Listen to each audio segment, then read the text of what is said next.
Okay, good. All right. Okay. Hang on. So you were at the show there? I was at. Wasn't that a fun show? It was so much fun. Yes. And I think Welcome to the Monday, August 26th, Lawrence Douglas County Metropolitan Planning Commission meeting. To go over the rules of the meeting, I'm going to turn it over to Drew. Good evening. My name is Drew Bilby, planner, and I will be helping to facilitate the Zoom video portion of the meeting. We will work alongside the chair to facilitate the meeting proceedings. I have a few housekeeping items for this hybrid meeting. This meeting is being recorded and broadcast on the city's YouTube channel and cable channel 25. Please remember to mute yourself during the meeting when you are not speaking. The chat function for this public meeting is disabled. All chats will go directly to me. Unless you are participating during the meeting, please turn your video off. This allows the active meeting participants to be seen on screen. You will still be able to hear the meeting. When you are participating, please turn your video on. If you have any trouble, you can send a chat to me. The city reserves the right to mute people or turn individual videos off to minimize distractions during the meeting. And now I will turn the meeting back over to the chair. Thanks, Drew. So to begin our meeting, does anybody on the commission have any concerns about our minutes from the last meeting? Last two meetings, I think. Can I get a motion? move to approve them both. Okay, and a second? Second. Thank you. Yeah, vote. All in favor, please. Aye. Unanimous. Okay. All right. Actually, I'm going to abstain just Okay. since I wasn't at. You weren't here. That's okay. One abstention. Okay. Don't forget about it. Oh, Commissioner Baroto. Yes, I raised a hand, yes. Thank you. I'm sorry. Thank you. No worries. All right. And let's go to reports. Any reports from the Metropolitan Planning Organization Policy Board? No. How about the Land Development Steering Committee? Well, it continues to work, and we have that on tonight's agenda. So, Okay, thank you. Jeff, any written communications from the public? All written communication received by the deadline was included as part of your packet this evening. Thank you. Any communications from staff, planning commissioners, or other commissioners? None this evening. Okay. Any action of waiver requests, determinations made by the engineer? Also none this evening. Okay. Any disclosure of ex parte communications? Anybody? You have one. Go ahead. Yes, I spoke with Mandy Enfield of the UPNA, or exchanged emails, and had conversations with Mandy Enfield of UPNA, University Place, and Michael Allman of Brook Creek Neighborhood Association. Both their concerns are in your packet. Thank you. Any abstentions from specific agenda items by commissioners? Commissioner Ashworth, just for clarification, what item was that related to? That was item number 2. Item 2. Thank you. Any abstentions? No. Okay. And all right. So, but anybody here to talk about anything that's not on our agenda tonight? Tonight we're talking about the Land Development Code, and we have another item. Anything beside those two items that anyone would like to address? If not, we will go with our regular agenda. Sandy, you are up next. Thank you.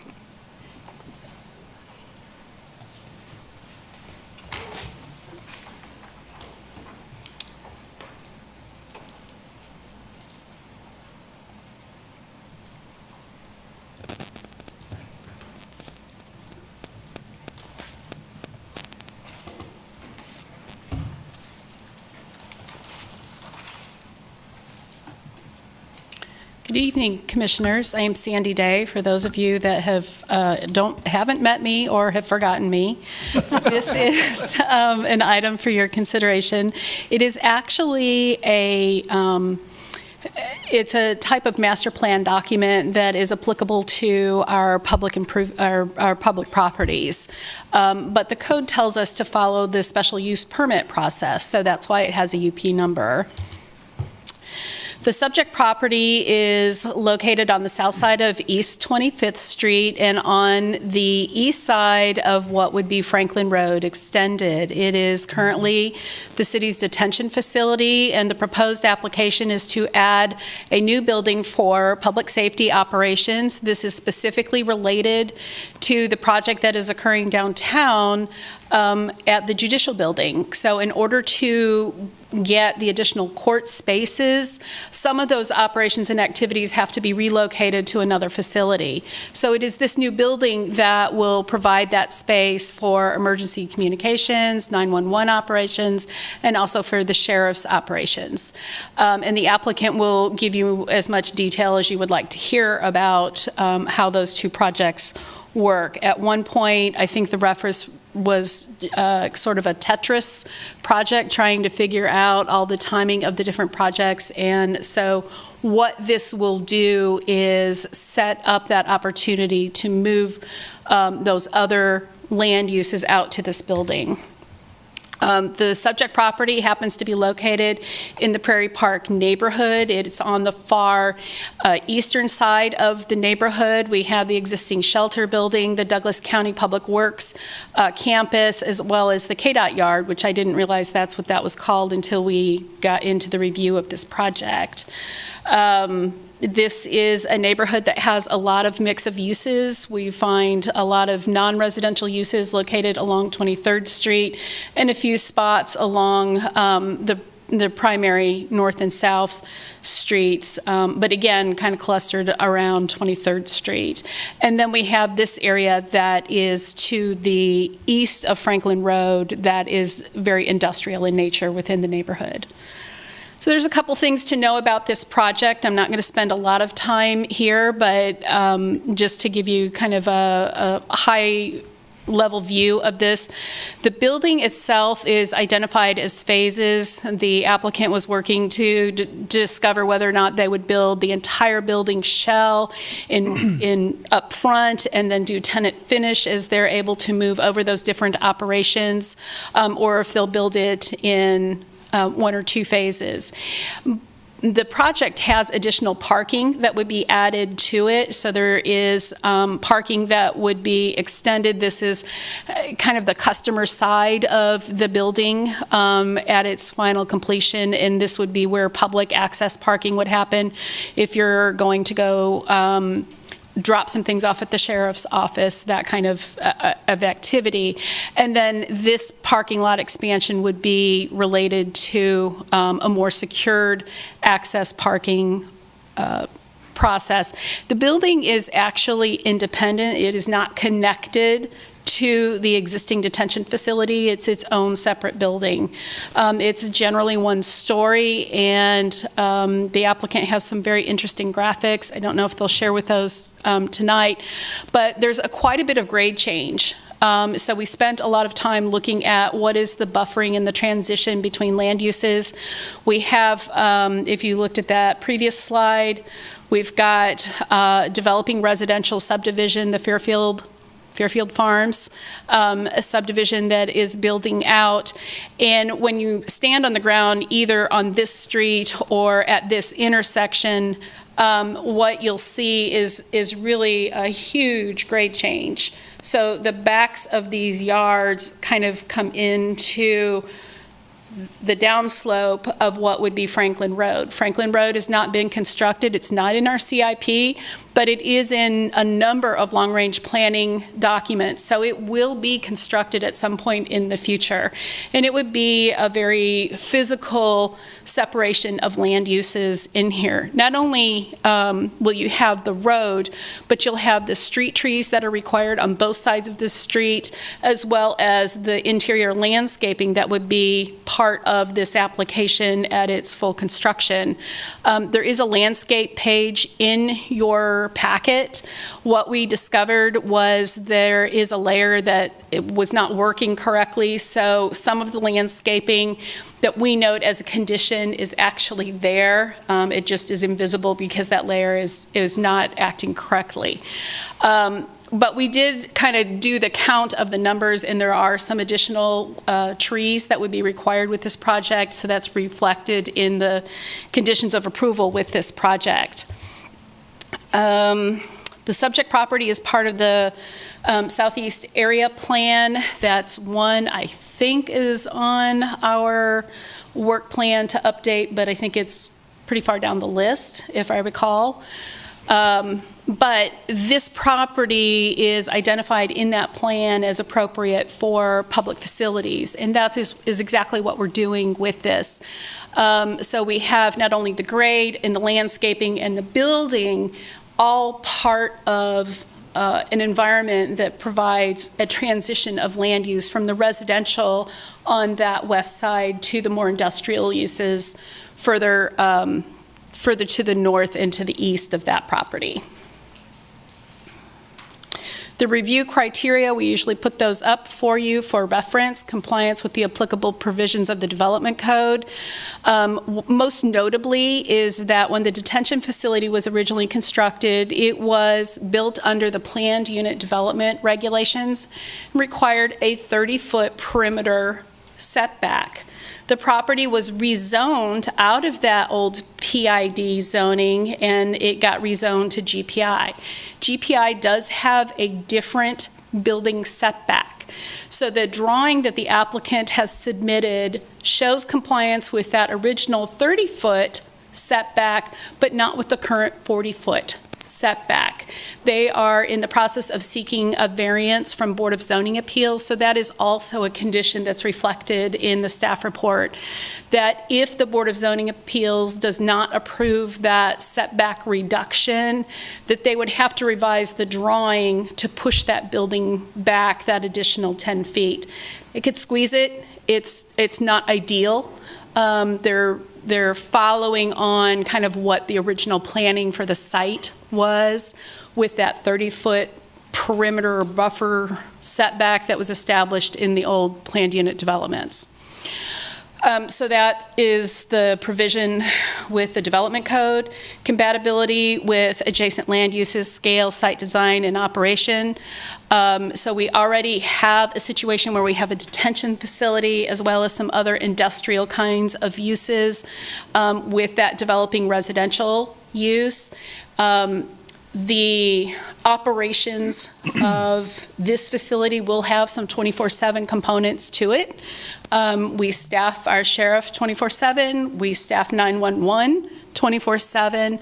But what we end up having is essentially an office type building, providing a little bit more of a hardscape transition between these land uses.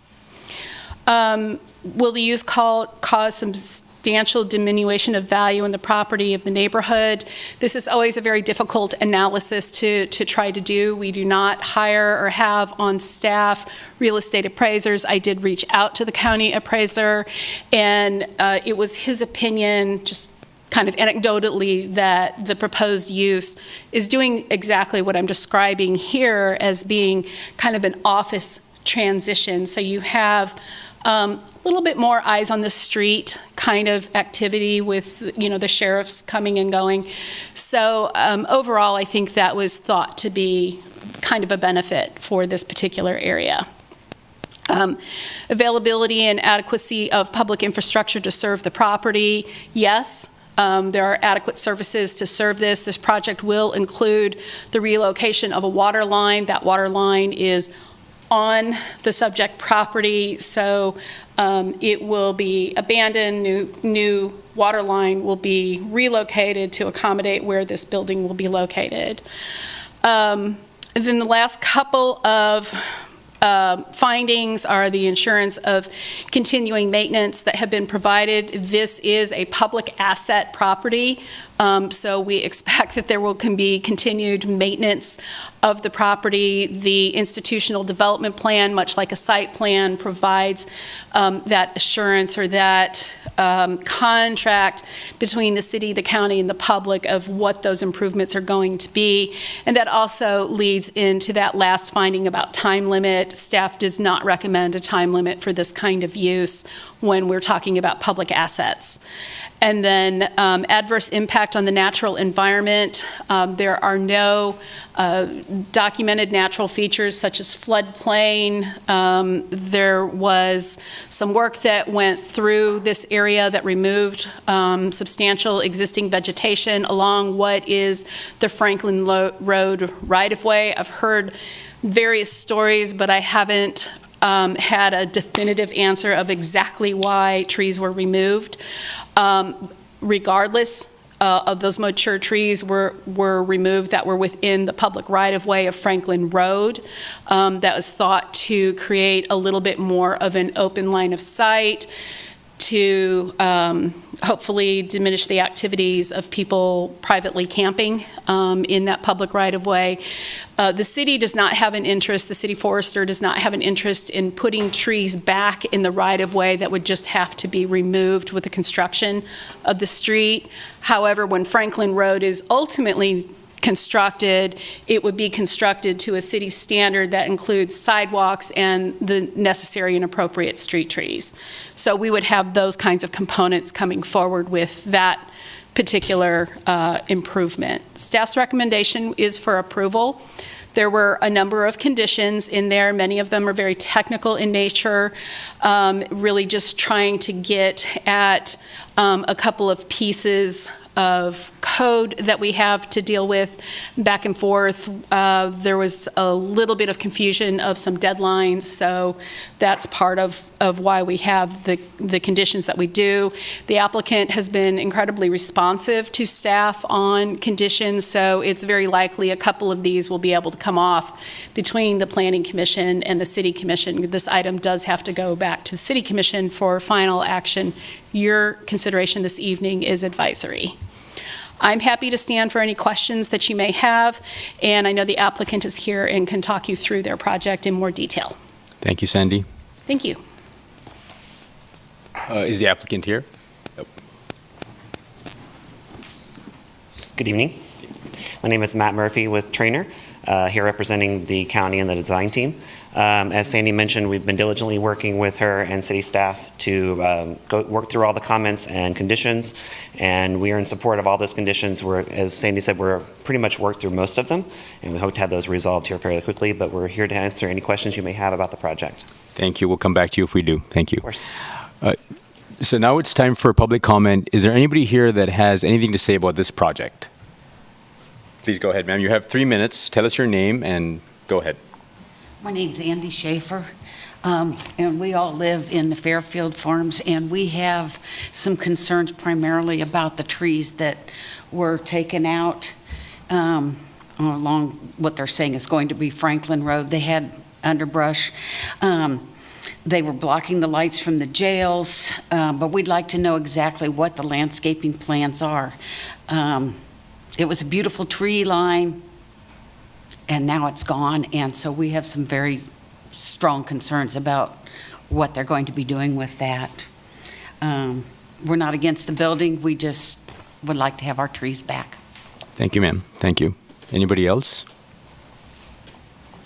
The trees that are there, we don't have to remove. Oh, yeah, the trees that are there. Can you please come back so everybody can hear? The trees that are there, we don't want them moved. So there are trees right now. There are trees there right now. Thank you. Ma'am, if you have anything else to say, please, because there's people online that won't be able to hear you. So anybody else in the room that would like to comment on this item? Hearing none. Drew, is there anybody online that has a raised hand or some form of interest expressed? Seeing none. Okay. All right. Hearing none, seeing none, I'm going to bring it back to the commission for questions, concerns, comments to Sandy or the applicant. Who wants to start? So just to get at that concern, applicant or Sandy, could you go into what the plan is to buffer for the neighbors? Absolutely, and I'm going to ask you if you want to follow along. I'm going to have to give this verbally because I don't have a slide about that particular thing.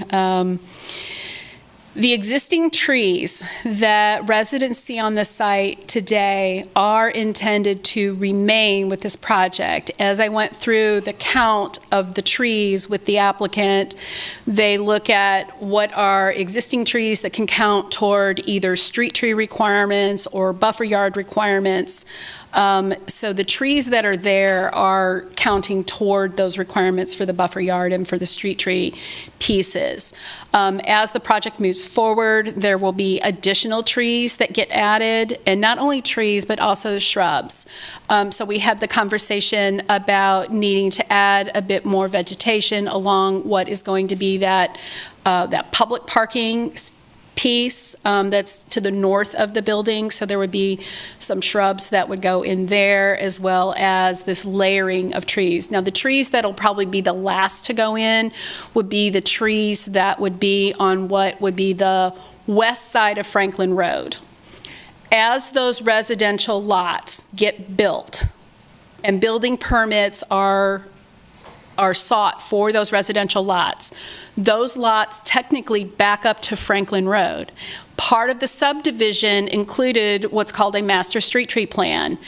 We calculated each lot has a certain number of trees. So when somebody pulls a building permit for those lots, the city would be collecting tree fees that would go toward the planting of those trees. Now, it's possible that we would hold off on planting the Franklin Road right-of-way trees until we're closer to having an idea of when Franklin Road's actually going to get constructed, but they could also be planted in a proximity to where the back of curb might be for that. So that's a piece that we'll still have to work out. I don't have a definitive answer for that. But we're going to have a number of layers of landscaping. The existing trees will remain. That's the plan. When you think, so I'm looking at this, and it calls for compliance with the type 2 buffer zone or buffer yard. Does that in any way think about that row of neighboring houses across the street and say specifically, we have an intention of preventing light from getting from the jail and these new buildings into the living rooms of the houses across the street? Or is it more of a generic, you got to put a whole bunch of trees in, we don't really care where they go as long as the count is right? So we look at that kind of twofold. The trees are required for buffering. They are not necessarily, the buffer yards are intended to do kind of more of a land use transition. They aren't necessarily designed to screen lights. Lights need to have a specific kind of shielding, be pointed down. And so those are the kinds of things we're looking at for the lighting piece, and we look at that with the building code. When we actually get the building permit. I don't know that there's a whole bunch of new parking lot lighting being added with this project. I think there are a few poles. I would ask the applicant confirm that. But we'll look at that in more detail, especially with a building permit. So when we look at the buffer yard plantings that are required, a type 2 requires 4 or 5 trees per 100 foot and 15 shrubs, some kind of math like that. So 1, I have to look at the whole number, and then 2, I start looking at the distribution of that, and the city forester also looks at that. And so you do see instances where some of those trees are clustered to try and do more screening, whereas the south end of this property is an open field that's used for training and exercise. The need to screen that part of it, I would say we could cluster those trees together more closer to where the active side of the building is than to that open field piece. So we can look at that further. Okay, thank you. Question for Sandy while you're there. So when Franklin Road does get built, is there going to be any change in that grade change from the neighborhood? There may be some slight change, but I think there's already the intersection where East 25th, 28th, and Franklin Road already intersect. That's on a ridge, and Matt could probably explain this far better than I could. Will there be a little bit of grading? Yes. Will it cut that hill all the way down? No, absolutely not. I have a question. Please go ahead. So I hear you say that the current trees are the plan is to have them stay. Yes. I'm just curious, if that plan were to change, is there a way that the neighbors would be notified and that they would be able to come and talk about that? Like, how does that work? Not particularly. We've had projects that have been approved, and they've been approved for years. And then we get emerald ash borer or some other kind of pest, and that really means the community has to rethink what that landscape plan is. Typically, what our Parks Department has said about trees is you can replace with a similar species of plant, but if something's lost, either because it's had to be removed for some reason, or if it's diseased and has to be removed, usually what we'll say is, you have to put back your street tree, you know? It's that kind of a thing. So if the applicant were to say, well, we don't want to have a buffer yard at all, this is the time to be asking for that. If they wanted to do something like that, okay, the applicant in this case is the county. If the county said we wanted to do that, I would suspect that that would be a revision to the site plan, and we'd probably do some kind of notice for that. Okay, I was just I'm looking for the corner of my eye to see Jeff nod his head. So I'm hoping I saw that. But. Yeah, okay. And are these mature, do you know, are these mature trees? A lot of, yeah. So I think there was a mix. When you look at the aerials from quite a while back, it looks like it's really dense vegetation. When you go out there today, and like I said, I kind of stood in the middle of the intersection as the bus drivers were zooming by, and you know, it's a pretty clear shot down there. So I think what they removed was everything that was in the boundary of the right-of-way, and once you were on the county property, I think they stopped at that property line. Okay. So those trees are there. Okay. Anything in the right-of-way, I think, is gone. That makes sense. I was just trying to figure out, like, if there are mature trees there and the plan is to keep them, can someone arbitrarily decide, well, we're going to pull them all out and plant smaller trees, right? So, I get the fact that disease. Okay, so, you know, let's talk about that. And that's a discussion that I've had a lot with Parks Department. We have a lot of neighborhoods with mature trees. And I think Tyler Fike, who's our forester, said they're almost over mature. Mm-hmm. So there are those instances where those trees have a natural life cycle. They're going to start dropping limbs. They can be subject to a lightning strike. There's all kinds of reasons we can lose these mature trees. Hopefully, we've got a nice grove of them. Hopefully, we've got enough of a mix of plant materials that we're going to have something that's going to last and mature over time. There are mature trees there. The plan is to keep those mature trees. Will they stay there forever? No, of course not. I can't answer. And I didn't mean disease and natural phenomena to go. I just meant, like, the developer doesn't say, oh, we're going to rip them up and then plant smaller ones. Yeah. I didn't see anything obvious to me that the trees were structurally unsound, but you would not want to rely on that assessment. Okay. So, thank you. Go ahead. Sandy, you talked about the trees on the west side of Franklin Road, and that there's some flexibility as to when they may be planted. Can you talk about that some more in terms of whose responsibility it is and how the decision as to when they will be planted will be made? Sure, absolutely. The city has a policy regarding our master street tree plans in residential subdivisions. And that came about a number of years ago where the city basically took over the planting of street trees in single-family and duplex residential development. So that's why the city collects the fee with the building permit. That money goes into a pot. The city then plants, usually twice a year, either spring or fall, and then they'll work with a contractor to get those trees planted.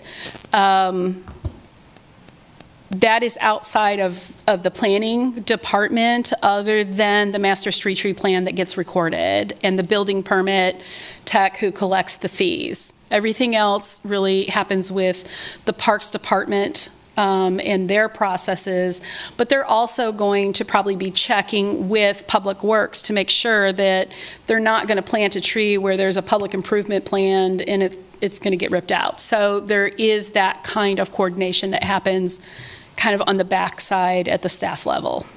Is there anything the neighbors can do in order to learn more about when those trees might be planted, or perhaps influence an earlier planting? Or Tyler would hate me for this, but I would say call the Parks and Recs department. Yeah. And typically, we don't pull the fee on the trees until the developer files the building permit, because it's up to the developer to ask for that fee. So it may not be until there is a building permit that comes in on that one. Very rarely is Parks and Rec in a position where they could actually front the trees on that one, because the last time I was told, those trees are somewhere between $300 and $400 a tree typically when they go through the process. So it's kind of hard to upfront those. The other worry with that is if they're planted too soon, they may get killed during construction if something has to occur. And so you would plant a tree to kill it, but then have to replant it again. So there is a little bit of a concern on the timing of those. But it's all set in that master street tree document. And as soon as somebody pulls a building permit, that's when the trees would start to get programmed into the work plan to come through. So in that case, there could be a building permit for one house, so one tree goes up? And then it could be 10 years before the Yes. neighboring lot? Ooh, Yeah. Correct. there's no way to even that out. No.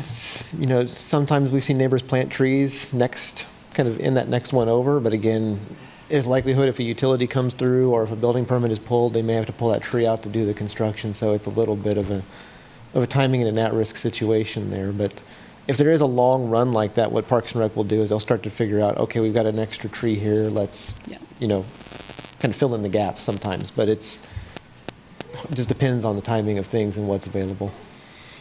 Okay, thank you. Thank you, Jeff. Sandy, so the Franklin Road is coming at some point. Is that a necessary requirement for the applicant? Would that make the applicant's life easier? No. Okay. Their project does not depend on that access. Their access will be coming through either the controlled entrance to 28th or through that public parking area to those two driveways, I think. So no change, so just existing? It does not change, yeah. And that again, because there's no vehicular pathway, that probably will also be perceived as kind of that property, my property. Right. So I think there will be kind of that psychological, defensible space that you have that is your front yard and your rear yard. Thank you. Thank you. Anybody else questions? One last question on the trees. Rex. Is there, could you or Jeff recommend any language we'd add to conditions that made it more than we hope, that the tree plan would serve the neighbors, but that there's going to be some test or intention, or you guys provide the words that it does work to protect them from the light? Yeah, the only kind of canned language I can think of would be to add a note to the plan that says existing trees that are lost or removed shall be replaced with a similar planting. So we've got some evergreens as well as some deciduous trees. So they're not going to be, we're not planting 4-inch, 5-inch, 10-inch caliper trees. We're planting what is the minimum requirement in our code, which is, I think, 2.5 caliper. So you'll get a similar species, but, if that mature tree is gone, then that's definitely a loss. You know why that tree row was removed to begin with? Was it removed as part of this project? I have heard so many different tales of that. I really don't want to comment. How long ago was it removed, do you know? I think it was within the past year. Yeah, as best of our knowledge possible, it was not related to this project. All right. All I'm saying is, I get there's a plan, and we have code and minimum calipers, but we removed a giant tree row, and sure, there's some buyer beware. You're living right next to an industrial use like this, like the jail. So there's some of that, you're going to be expected, but. If we've got a requirement for a buffer, all I'm asking is give us some language that means that it is actually going to buffer and not just. Well, and I think the existing project really kind of benefited from the time that it was approved. We didn't have buffer yards per se in that 1990s era set of code. There were only street trees, and because there was not a street along Franklin Road, I think the existing vegetation line was allowed to meet that intent without specifically having to plant trees in a right-of-way that wasn't constructed. So it's a little bit unfortunate. I don't think anybody would have guessed in 97 that we'd be where we are at today. On a different topic, can I ask one more question? Please, please. I look at the list of conditions for this project, and it's long, and it's full of some pretty significant things that are yet to be done. And I find myself wondering how much of this is allowed because Douglas County is the applicant, and kind of a follow-on to that, I find myself wondering, is there anything here that we would want to come back through planning, should there be a material change? The setback is one. 30 feet or 40 feet, it's not changing the use, which is really part of what you're really looking at. You're looking at kind of this master plan. Is this use and location and orientation of the building, does this all make sense? That's part of what we're doing, as well as the site plan component of it. I don't think that 10 feet materially changes anything. That's a different board that has to go forward. That really had to do with a discovery that we made during the review. Kind of the applicant's well into design at this point when we made that discovery. So that was a little outside of them. That was a function of changes in code that we just didn't catch early. Some of the, correct the parking summary, that's not an unusual thing. That's, some numbers didn't add up by a space or two. So it's pretty nominal. If the commission really has a strong desire that you want to see that complete landscape plan before you send this on to the city commission, the one thing that I would caution you is that the applicant does have some pretty tight deadlines to get things moving so that they can get under construction and moving with the judicial building downtown.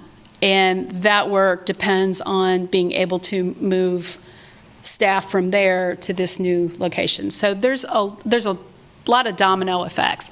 Understand. Would 30 or 60 days affect that? That's for the applicant to answer. I'm not asking it to come so back. That's, those are kind of, yes, it's a lengthy list. They're also kind of very wordy conditions on top of everything else. Yeah. The stormwater piece, this was kind of an oddball situation. All of the information is there. It's just kind of scattered in different documents rather than being one concise new stormwater report that would have normally been provided with a brand new project. This project has a lot of history to it. There's a lot of different studies that have been done. So what we tried to do was find a middle ground between what the city needed in terms of documentation and what the applicant has already done in a couple of different review cycles of this project. So that's why that language is the way that is. Again, that doesn't materially change anything because the city stormwater engineer has signed off on the concept, the idea of how stormwater is going to be managed. He just wants that final documentation to be right there. And so the applicant was working on putting kind of this compendium document together that said, okay, this thing is in this document, this piece is in that document, so it's all together and we can kind of assemble it on the backside. Thank you. So. Thank you. Any other questions? I have Go ahead. a follow-up question while we're thinking through the conditions. I don't have any particular issue with the scope or I guess the general substance of the conditions here, but I'm curious on number 2 and 3, this speaks to the requirement is the submission of an application. Yeah. not necessarily the actual approval of that application? Is that intentional? Yeah, it is. So what is unique about this particular thing is that we have a public water line going through the county property through easement. And normally, we would subdivide, and that's when this property was originally approved, there was a subdivision that went with it. It had a utility easement for that water line to come through and circle through and then connect back out to the rest of the system. In order to relocate that water line, public improvement plans are required. It's not an unusual condition for you to see on this kind of a project, to have a public improvement plan. You see it most typically with subdivision plats. We do occasionally get them. Well, you all don't see site plans, but development plans could also be where we would see that kind of thing. So what we're saying is before we release this, we just need to have kind of, again, all the I's dotted, T's crossed, so we know the applicant is working on public improvement plans. This is just really making it transparent that there's still this thing that has to happen. I checked with I checked with our city staff. There's an argument to be made if this water line going through here, does it really have to be in an easement? You could make that argument either way. City engineer has said, no, I really want it in an easement. Makes it very clear between the city and the county. It's a public water line. We're responsible for it. So he really wants it in an easement. So the process to do that without platting is to take it directly to the city commission. They will vacate that easement, and then they will accept a new easement in the new location. So it's a process. It's an application that the applicant has to go through. So it's just once those things are kind of in motion, which they're working on, then they can clean up my site plan, give it back to me, I can stamp it, and they can move forward with building permits. They've still got a lot of stuff they have to do before they're actually shovel-ready under construction.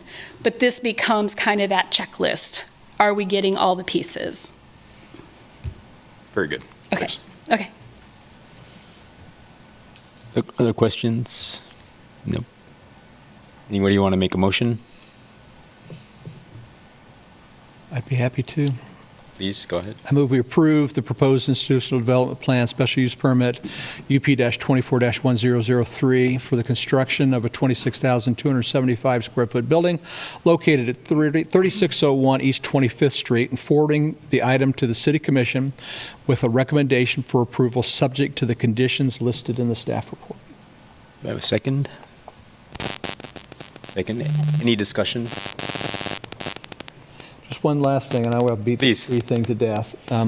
We've got a lot of stuff here in conditions where we're trusting the process, and I do absolutely trust the process to go through. I just love you to consider working with the applicant, working with the neighbors, and find a way to recognize that we stripped a lot of trees out of there, and maybe as you build this buffer yard back, you can do it with consideration of the people that have to live across the street. Please. I'll second that motion. Second. All right, all in favor, aye. Aye. Aye. I think it's unanimous, Jeff. So, all right. All right, do we have, before we move on to the next thing, do we have Elizabeth or somebody presenting? Okay, so for the next item, I'm just going to go over how this is going to work. We're going to get a presentation from the consultant on updates to the Land Development Code. Then we're going to have the commission ask some clarifying questions. We won't go deep into our questioning, just any questions on the presentation itself. Then we'll open it up for public comment, and we want this to be a session where the public gets to, this is for you, this is for the public, so whatever you have on your mind, please express it. And when that is exhausted, when we're comfortable that public opinion is done, we'll bring it back to the commission, and then we can weigh in on anything that we have questions on. So with that being said, if Elizabeth is ready, I'm going to request that she present.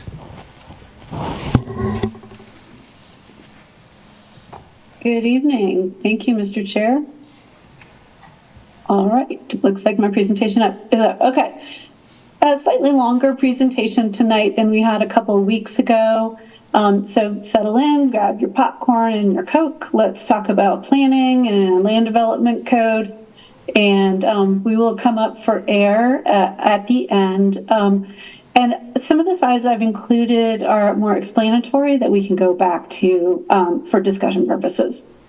So this evening, we are doing the first of 2 meetings on residential development. The contents of this presentation cover the project goals, the land development code review schedule, the availability of the draft land development code on the website, topics covered at this meeting, applicable city land development policies, an overview of the draft LDC residential development contents, and then we move into a collection of community comments that don't exist yet, but we'll get there. So to remind everybody, our project goals are to identify opportunities to meet city goals identified in Plan 2040 and other applicable city plans, to create more predictable development outcomes, to simplify and streamline development procedures, and to make the land development code more user-friendly. We are in stage 4 extended of our 4-stage schedule for the project. We started in June of 2022, and we are doing extended adoption review right now in August 2024. And for this extended review, we're doing public planning commission and steering committee review. And so we will go through the content that we're doing this evening and listen to what everyone wants to say about it. We have completed 2 planning commission meetings on 2 topic areas. We did administration and procedures and mobility and connectivity. Tonight and Wednesday night, we have residential development that includes new infill and redevelopment. We'll be talking about zoning districts and uses and site and structure standards. On September 11th, we will cover landscaping and environmentally sensitive lands. September 23rd, commercial development, including new development, infill and redevelopment, and districts, uses, and site and structure standards. And then on September 25th, we will do any wrap-up that the Planning Commission chooses to discuss and hopefully head into an adoption vote, and a recommendation vote, and then it goes to City Commission. Sorry about that. So there is an adoption draft of the land development code on the project website. The address is in the yellow bar on the bottom of this slide. It is open for comment. Everyone is encouraged to comment on the draft. The version that's on the website now will not be revised until the Planning Commission schedule has been completed. And there will be comments posted from both the Planning Commission and the Steering Committee following their meetings.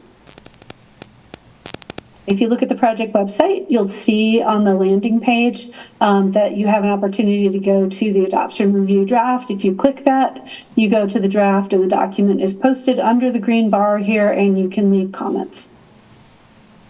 Okay, so tonight's sections that we're covering are Article 3, Residential Districts, Section 20-603, Civic and Institutional District, 20-706, Plan Development, 20-707, Urban Conservation Overlay, Article 8, Residential Uses and Use-Specific Standards, Article 9, including Sections 901 through 906 and Section 908 in the Site and Structure Standards, and Article 12, Residential Parking Standards, and I have a clip from the zoning map in here, the residential districts that we'll take a look at. So, to start our conversation, we first want to ground everybody in the goals and strategies in Plan 2040. These slides are fairly dense. I'm only going to hit on a few things. If there's anything that Planning Commission wants to come back to, please let me know. So, and these are organized by the chapter that they are in Plan 2040. So from Chapter 2, Environment and Natural Resources, you can see that we have some strategies about developing sustainable, interconnected, multimodal transportation system and the adaptive reuse of existing structures. And this is where it gets kind of dense. Chapter 3, Growth and Development, is really where we are functioning right now in the Land Development Code. And so we have a goal in Tier 1 of the city, which is inside the borders of the city, to prioritize growth and redevelopment. maximize development opportunities within Lawrence before expanding out to Tier 2.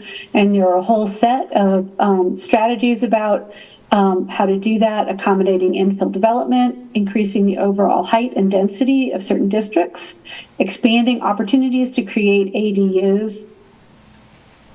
Balanced with that in Plan 2040 is the idea of ensuring that new development maintains and enhances the character of the city. So while encouraging more dense development, more infill development is important, it needs to fit in to the location where it is being developed. So encouraging housing types to meet the needs of different people in different locations in the city, interspersing affordable housing, providing opportunities for smaller residential lots, and providing transitions from residential development to higher density or higher intensity development.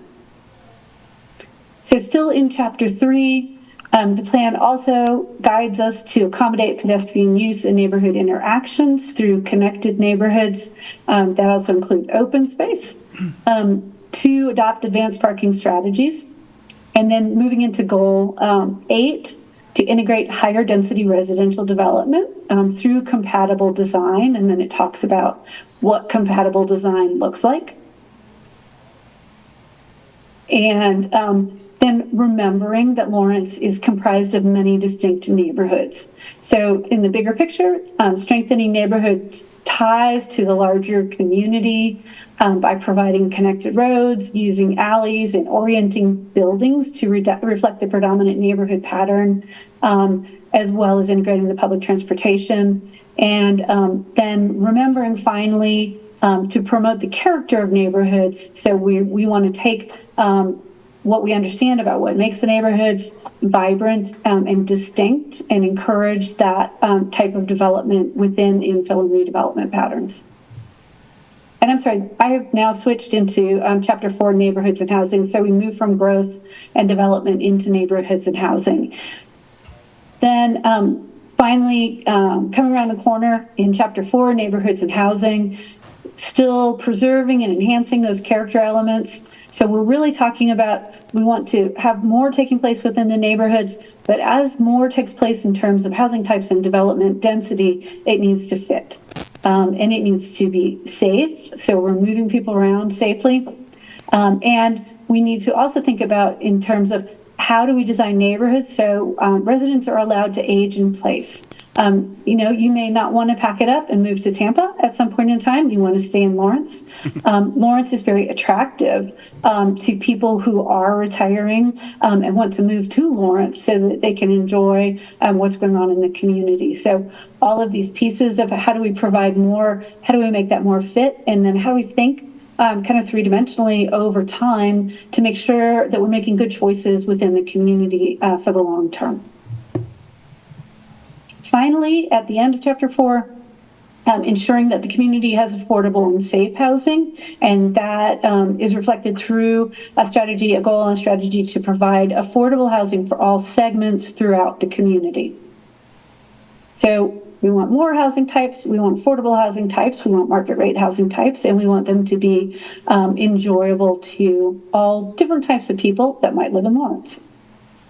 We have a little follow-up in the pedestrian plan, which was adopted in 2022. The pedestrian plan, good pedestrian movement, mobility is linked to how we make land use decisions. And we can certainly see in the recommendations about land development code updates that the pedestrian plan recommends grid-style development that are more connected, to allow for denser residential and commercial construction and prevent low-density sprawl that makes walking more challenging because we have to go farther to get to the places we want to go to. And then finally, incentivizing redevelopment within the city instead of at the fringes. So to let you know who commented on the drafts that were up previously, we heard from steering committee members, we heard from planning and development staff, we heard from planning commission members. We heard from a number of neighborhood organizations, including Boread, Albemarle, Pinckney, Barker, East Lawrence, Clinton and Castle, west of Prairie Meadows, Save the Wakarusa River Valley, Land, Old West Lawrence, Brook Creek, University Place, Sunset Hill, the Church of Jesus Christ, Latter-day Saints, 4 congregations, and Hillcrest. We also heard from individual community members. But just to orient everybody to the code itself, in zoning districts, Article 3 zoning districts, you can see we have all 5 of the residential districts there, along with some basic standards related to residential districts. We move into Article 6, where civic and institutional are. And the P1 civic and institutional is in our discussion because the goal of that is to allow residential development on some civic and institutional property. And then finally, in Article 7, we have the Plan Development District and the Urban Conservation Overlay District. In Article 8, uses and standards, that's where we find the principal use table in Section 20-803. We also have some residential use specific standards, not a lot related to residential uses allowed in the table. We have an accessory use table in the draft, and that's where accessory dwelling units are found. So if anyone wants to go take a look at that, that is in 2810, followed by 2811, the use specific standards for accessory uses. And then finally in 2812, the temporary uses are identified. So sticking with residential uses, if we move into Article 9, the site and structure development standards. So these are standards that are applicable across different types of residential development. So you can see in here, we have a list of applicable design standards and guidelines, required improvements and easements for all development. We have residential lot and dimensional adjustments and alternatives that we'll talk about this evening, residential design standards and guidelines. And then we have the adaptive reuse of commercial property section. So that's not the historic adaptive reuse, but that's commercial to residential. Historic is in there, it's 20-907. Finally, for this evening's conversation, steering committee did recommend reintroducing residential parking standards. So we will spend a minute talking about minimum parking requirements for residential development. Okay, so to go into the code, this evening, instead of going through section by section and reading the sections to you, we've adjusted the content to have a conversation about the districts and uses and density, which is how this conversation has been coming up in Lawrence repeatedly over the past few months. And so we thought if we pulled the sections and content together from the code, we might get a more holistic picture of what future development looks like that might allow the Planning Commission to make recommendations or comments on it. So let's jump into that.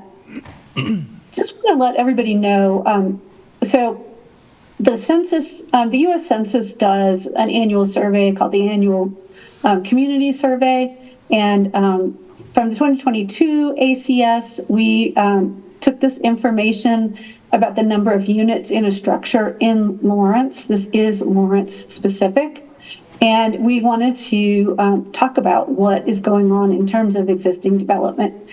You can see that almost 50% of the current units in Lawrence are single-family detached, the 1 unit detached. About almost 9% in that orange bar are 1 unit attached, so that would be a townhome or a row home. The dark green, the forest green bar at 2.2%, those are 2 unit, those are duplexes. Bright blue, 8.6%, that's 3 to 4 units, so it's a triplex or a quadruplex. The magenta is 5 to 9 units at 9.2%. And then at 21%, we have 10 plus units. And then the final very dark green is mobile home or other. So currently, about 60% of the units in Lawrence are 1 and 2 unit dwelling units. And then about 40% are 3 and up. So the plan is asking the community, and reflecting what the community said during the planning process, to account for and allow a range of dwelling units built across the city, and to also create opportunities to increase development density within Lawrence. And so Building on that idea, we came in and took a look at the existing zoning districts. So on the left side of this table, these are the legacy zoning districts, and looked for opportunities to consolidate these districts so that the zoning is not as fine-grained as it is currently, but is instead a little more broadly defined. And with each slightly broader definition, there's opportunity to create a wider variety of housing types. So we consolidated districts. You can see the 4 sets of consolidation here for the creation of the R1 residential very low density, R2 residential low density, R3 residential medium density, R4 residential high density, and the new district, the R5 residential very high density. So we took a look at how much of Lawrence was zoned in the existing legacy districts, just to give you an idea of the percentage of the city that's in each of the new districts. So this is just a carry forward. It's from the existing districts. So just under 8% of Lawrence, it will be zoned R1. Just about 26% R2, about 6% R3, and about 2% R4. There will not be any R5 zoning on the map right now. It will wait as a floating district until somebody requests it or the city decides to apply it. Right now, this project is simply doing zoning conversion. So from those legacy districts to the consolidated districts without rezoning people. So you can see in the 4th column, the minimum lot size that's required in each of these districts for a single unit detached. So that's a rename from a single family detached to a single unit detached and to a 2-unit dwelling, which is also known as a duplex. So in the R1 district, you need to have 5,000 square feet. R2, you need to have 5,000 square feet. R3, you need to have 3,000 square feet for the single unit or the duplex, and R4, 3,000 square feet. So 2 basic lot sizes for those unit types. The minimum lot size gets smaller for the attached units, but with the attached units, you're going to see larger structures because you tend to see those done at 3, 4, 5, or 6 units, depending on what building code and fire code allow. In the R5 district, the single unit development or the single unit dwelling or 2-unit dwelling are not allowed. That is the higher density. So one of the other things that we take into consideration when we are trying to understand how much development can take place on a site, we look at the lot size and we look at the maximum height. That's the very basic box in which development can take place. So the maximum height in the R1 and R2 carried forward is 35 feet. No change from the existing max height. I believe we went up slightly on the R3 district following the comp plan. So 4 stories, not to exceed 45 feet. Stories can be a little malleable. Sometimes if we're doing something where we want a taller ceiling in one place, we have a shorter story in another place. So that's why you see the 45-foot max on that. Same with the R4 district. And then the R5 district is 5 stories, not to exceed 55 feet. So finally we come to the densities.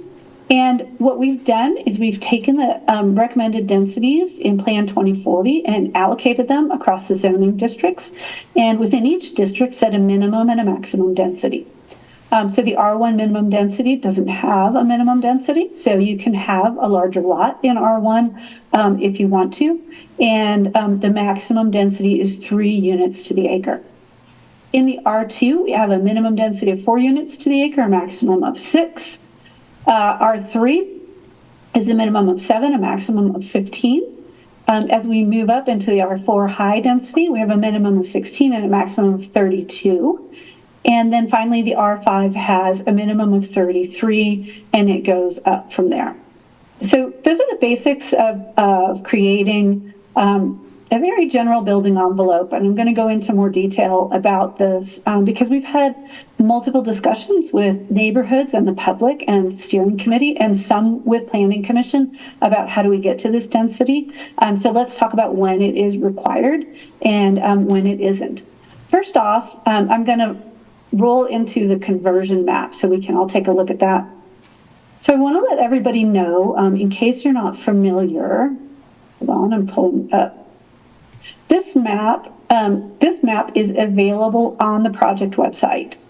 So if you look at the square on the bottom left of the slide here, where it says Lawrence Land Development Code, the project website, you can see we've highlighted a box that says comparison maps. You can go to this place on the website and you can put in your address or your neighbor's address or Jeff's address, anything you want, and you can figure out what the current zoning is and what the next conversion zoning is. So, if we go back a slide, everything R1 was previously RS40, RS20, or RS10, and it's now shown as R1, sort of the very light beige color on here. So that's what we mean by conversion in terms of this map. We do encourage everyone to go take a look at it. It also includes the other districts. We're just focused on residential this evening. Okay, so what is allowed in these districts? That's where we look at the use table. We look at the principal use table, and you can see the 1, 2, 3, third row down tells us the proposed zoning districts are R1 through R5, and then we read down to see what residential uses are permitted in those districts. And so in the R1 district, attached dwelling is permitted, so that would be 3 or more attached units. A detached dwelling is permitted, so that's single unit detached, and a 2-unit dwelling is permitted. Just because they are permitted, especially the attached dwelling, doesn't mean you can build it. There are other considerations, and we're going to go through those. So this is the starting place. This is what you can do in terms of the residential type. And then we go and we start figuring out how to take what we have in terms of the lot and figure out density and then figure out additional limitations that apply. So you may have seen in the adoption draft that's on the website that we put in a more visual calculation of density. Planning Commission had a chance to look at this in our meeting a couple weeks ago. And so this is where we talk about going from a gross parcel. So not gross like the 80s ew, but gross like this is the big piece and we haven't taken anything out of it. And so we start subtracting aspects of the site that we net out, to use top secret planning terminology. So we take out any buffered areas or hazardous or sensitive areas. We remove any required arterial or collector streets. So those are seen as taken out because it's a larger public requirement. And then we subtract any voluntary public park or open space dedications, and we're at the net parcel. So we divide the net parcel by the minimum lot size for the zoning district, and we get net density. But net density is not necessarily where we are in terms of developability. So once we get down to the net density, we also have to take out required street dedications for internal streets. So you can see on the sample density calculation here, we assumed about 20% for public facility dedication. That can range, 20% is probably a small number. It can go up to 30 or 40, just depending on the site and the streets or other infrastructure needed. We come back in and divide by lot size, and then we round down on density. We are rounding down. So when on this unit, on this parcel, which you can see in the code started as an R2 parcel of 12,000 square feet, once we've taken everything out of it, we are at an 8,800 square foot buildable area. We have a 5,000 square foot minimum lot size, so this property owner can do 1 dwelling unit. We go back to the use table, it can be a duplex. So they'll have room for that because we treat the detached and the duplex the same. They may have room for 2 attached dwellings, but that's a duplex. They may not have room for 3 because I believe that will take them 6,000 square feet. So at 8, they may have room for 3, but there may be more going on the site. So that's how we get to that calculation. Over the past few months, steering committee has worked in some refinements to this in considering comments from neighborhoods and residents. And so I want to go through a few of those refinements just so you can see how our choices are a little more limited than it looks like initially and where we end up with some of these. So one of the things about the land development code is it's kind of impossible for us to put everything on one page. Most applicants will have a few pages of reading to do. And staff is there to help them with that. And we also have set up the code so they can click through most of this. Let's talk about some of the refinements. So first off, we talk about who is the minimum density requirement applicable to. So it's clearly applicable to new development. New development has to meet the minimum density requirement. It is sometimes applicable to infill and redevelopment. But the lot may be of a size that an applicant simply cannot get to minimum density. This code does not require them to meet minimum density no matter what. It says, where there's not sufficient buildable area, the property shall be developed to the maximum density permitted. So if the maximum density permitted on our example lot is 1 unit, then this property owner develops to 1 unit. So this was more or less an open question, and the guidance we've gotten through conversations is not that the city wants to see you have to build minimum density no matter what, and we're going to move everything around to make that happen or give you bonus units on the lot. We want you to do it when it's reasonable within the code. When it's not reasonable within the code, infill and redevelopment do not need to meet that minimum density. So then we have some exceptions additionally. Even if minimum density would require you to build a 2-unit or attached dwelling in an R1 or R2 district, you are allowed to build a single unit. It's just optional. So we don't want a property owner in the R1 or R2 district feeling like they're forced to build a duplex or attached dwelling. So the change here is that the detached dwelling is allowed. And then finally, there was conversation in the steering committee about what happens if your home is destroyed somehow. And so there's an exception here that says the required minimum density is not applicable to redevelopment of a single unit detached dwelling that's been damaged or destroyed through a natural disaster. So if Mother Nature tags your house and it's out, you can rebuild as a single unit. So we've started putting in some refinements here that talk about places where that minimum density isn't applicable, primarily in the already built environment. So steering committee, based on conversations with the community and feedback on the draft, also recommended some lot consolidation restrictions in the R2 and R3 districts. So now there's a maximum lot size that can be created through consolidation in existing neighborhoods. And it depends on whether those neighborhoods are in the original town site or outside of the original town site. So the idea here is not to encourage the acquisition of multiple lots, the consolidation of those lots, and the construction of larger residential structures than would otherwise take place in those neighborhoods. So we have a maximum lot size permissible through lot consolidation and a maximum lot width, no larger than the average width for the block face.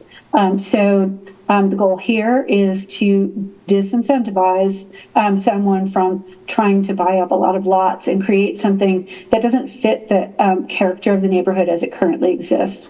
The maximum lot size through consolidation is slightly larger in the R2 than in the R3, but within the original town site, that doesn't change. So a couple more refinements here through conversation. Steering committee also recommended the reintroduction of minimum parking requirements for residential uses. And so this parking table is in the draft right now. You can see it requires slightly less parking than the current code requires, but the amount of parking required still should be sufficient based on what the city is currently seeing and balancing the requirement to do parking against the need to provide housing in the city. So wanting to hit two goals there. For most residential uses, the parking requirement is 1 parking space per dwelling unit. So if you have 6 attached dwellings, that's going to be 6 parking spaces. That's the minimum required. I want to remind everybody that as applicants come to the city, they are also governed by their lender and potentially by covenants or deed restrictions. And in many cases, what they believe the market needs in terms of parking, and more parking may well be provided for all of these unit types. And so this is not saying someone can't do that. This is saying the minimum they need to provide is 1 per dwelling unit. So let me back up to the top of this section and say that this is applicable to residential uses in existing neighborhoods. This is where steering committee believes that the lack of parking may result in overproduction of housing and certainly create additional parking problems. So this is applicable to residential uses in existing neighborhoods. An existing neighborhood, you can see in parentheses, are areas where the general pattern of residential development, including streets, lots, and buildings, was established at least 10 years prior to the effective date of the Land Development Code. So if the Land Development Code gets adopted at the end of this year, that will be where that pattern was in place by 2014. And so in those areas, development needs to provide the number of spaces listed below. There is still, so this may impact meeting minimum density. These changes are included in the code to help meet and reflect neighborhood character. And then minimum vehicle parking requirements are put back in place to reflect the idea that some of the older neighborhoods in town and some of the neighborhoods closer to campus may see more pressure for development, and that development may come with more vehicles than in some other places in the city. In addition to those refinements, the previous draft and this draft, both have residential infill and redevelopment standards. So these are applicable to residential infill and redevelopment and major additions in the R2 and R3 districts that meet this criteria of the neighborhood's been established at least 10 years prior to the effective date, that the perimeter of the site being proposed for development is close to that existing development. So the way this is drafted is it's within a half a block of the development parcel, or in areas without blocks. The perimeter of the new development is within 300 feet of the developed parcels. So this is where we're thinking about a situation where there has been undeveloped area in a part of the city where there are existing neighborhoods. And the regulations say that when you meet these criteria, so you're near a neighborhood that's at least 10 years old, your nearness is measured in terms of half a block or 300 feet. Your site is readily connected to municipal infrastructure, so there's not a lot of heavy lifting taking place to get you connected to city water and city sewer. You are proposing at least to do 2 attached dwellings on your lot, and you're not located within an overlay district or a historic district, your development needs to meet the residential infill and redevelopment standards. So if you hit these triggers, you qualify to meet these standards, and this set of standards relates to building siting and orientation. So when we are doing infill or redevelopment in existing areas, we don't want it to be just 100% different than what's going on around it. We want some relationship between the new development and the existing development. And there is a requirement for a mix of dwelling types based on the size of the infill area. Okay, so looking at all of this, let's just do a high-level take on where will minimum densities generally apply. And so that'll be new development. So new development isn't going to meet those triggers for infill development or redevelopment that we just talked about. in the R4 and R5 zoning districts. And then on R2 and R3 lots, unless the R2 applicant opts, and I spelled that wrong, I apologize to everybody for that, opts to build the single unit. So there are more of the refinements and the restrictions taking place in the R1, 2, and 3 districts. Certainly the lot size is going to play a big role in what sort of redevelopment can take place within those districts. So if we sort out where the draft was and where the draft is now, there are more limitations on meeting that minimum density in R2 and R3 than there were as we first got started drafting this. So just a few more things to talk about here. We want to talk about updates that we made to the accessory dwelling units. So they are currently allowed in all of the residential districts. They are in the draft allowed in all of the residential districts as an accessory use. And we did make some changes to the size requirements to make them a little more in alignment with the requirements we see in many communities, and a little more realistic in terms of the ability to use space, particularly use internal space within a unit to create an accessory dwelling unit. So to make sure that it's still accessory, it can't be more than 50% of the gross floor area of the dwelling which is located.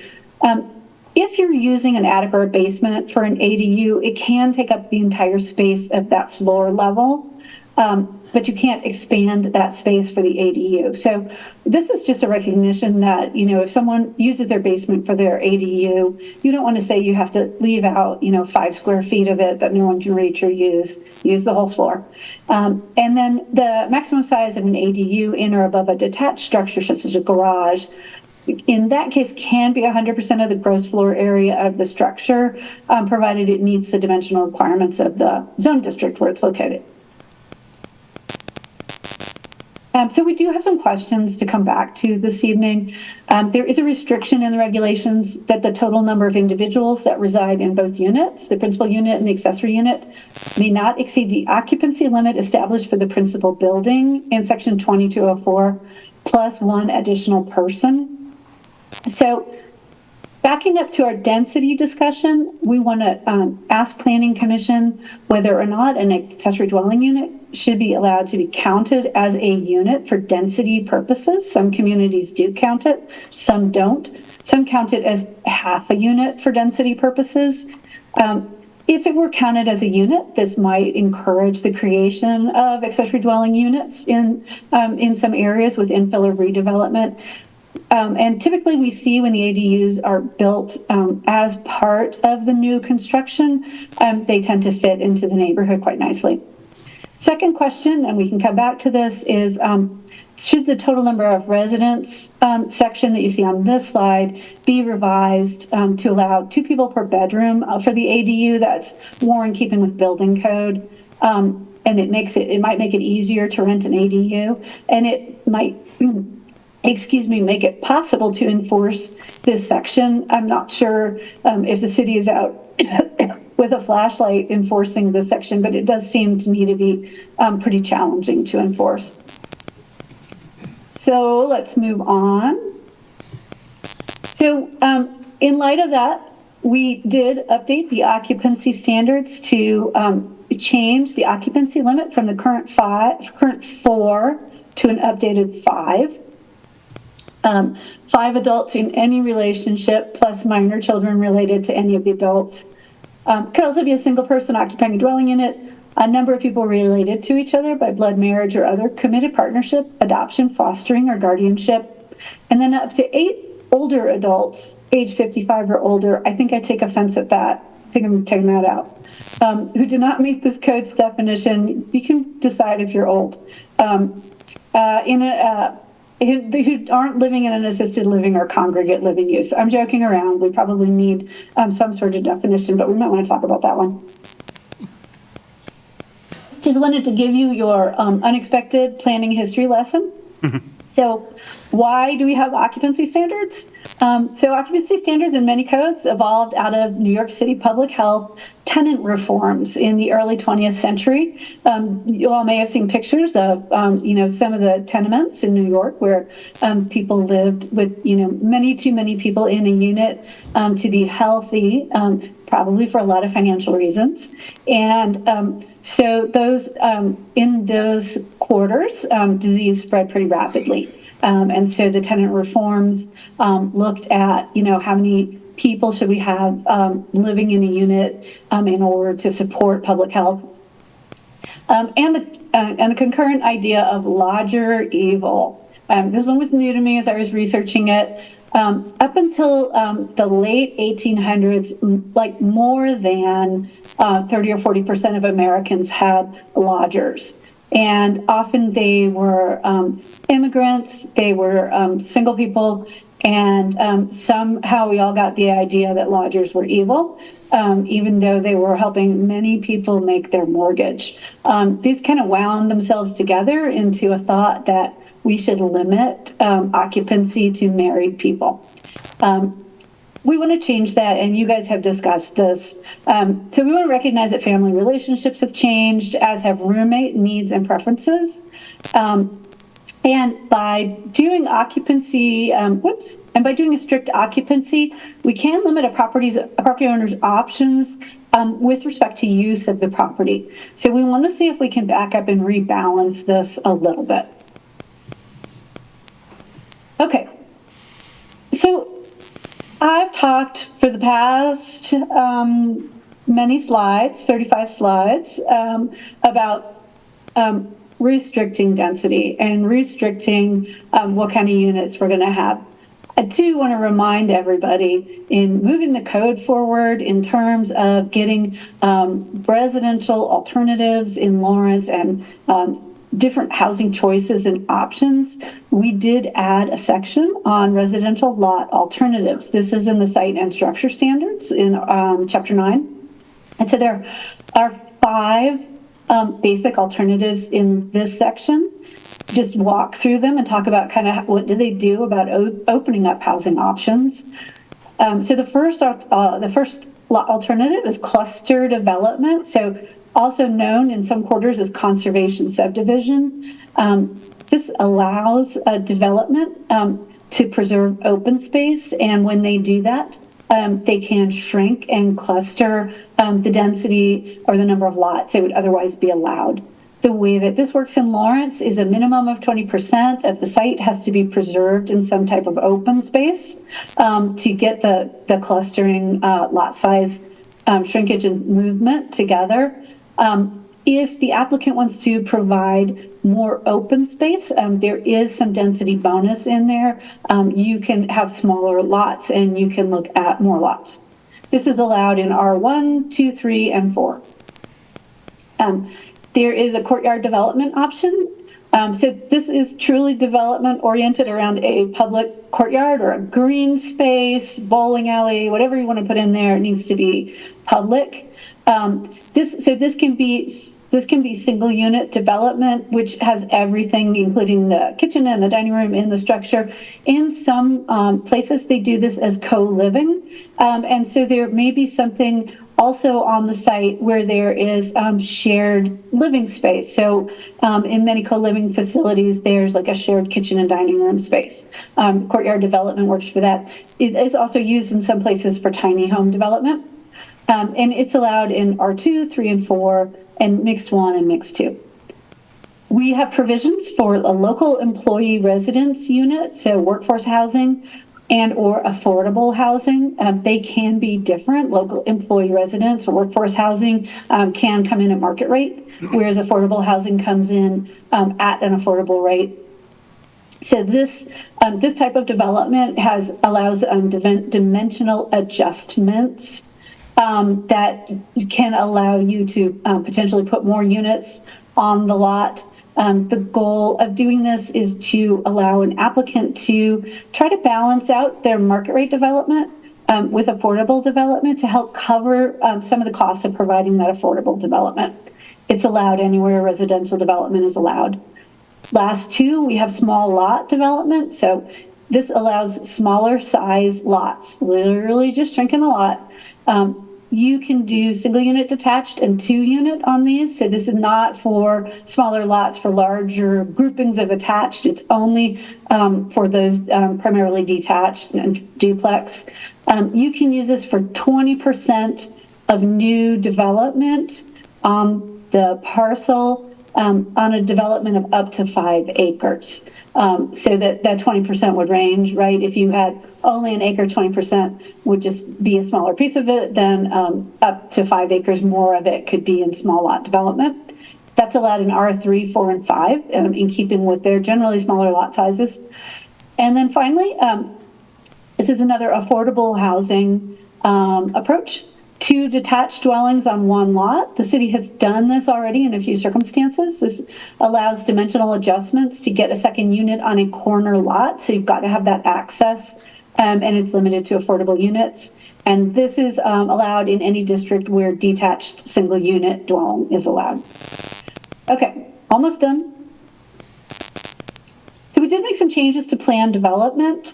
So new plan development applications must demonstrate that the project provides at least one of the following enhancements over the base district development: either additional sustainability, additional historic resources, additional affordable housing, providing affordable housing, or some mix of sustainability, historic resources, and affordable housing.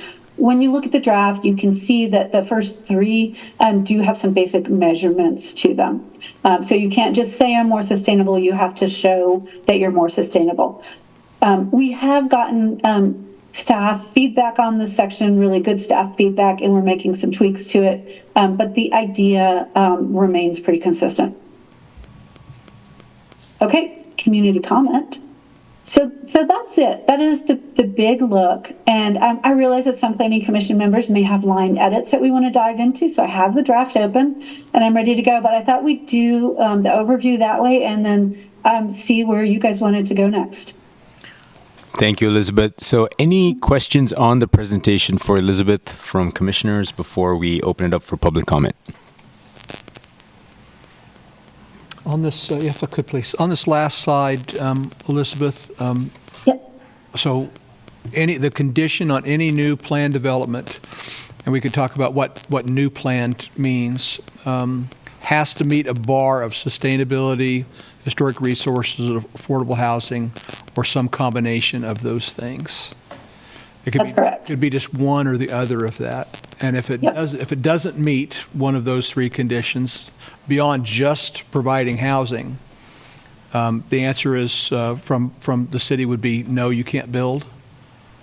Yeah, that's correct. And let me back up. Thanks for asking that question, Commissioner Rector. Let me back up. So what we're getting at here is in updating the land development code, the city is really opening up development opportunities in the across the city. And what we want to do is encourage applicants to use those base districts. When we create plan developments, they are super fun at first or incredibly mind-numbing, just depending on how the project comes together. And over time, they become mini zoning districts that are really hard to administer.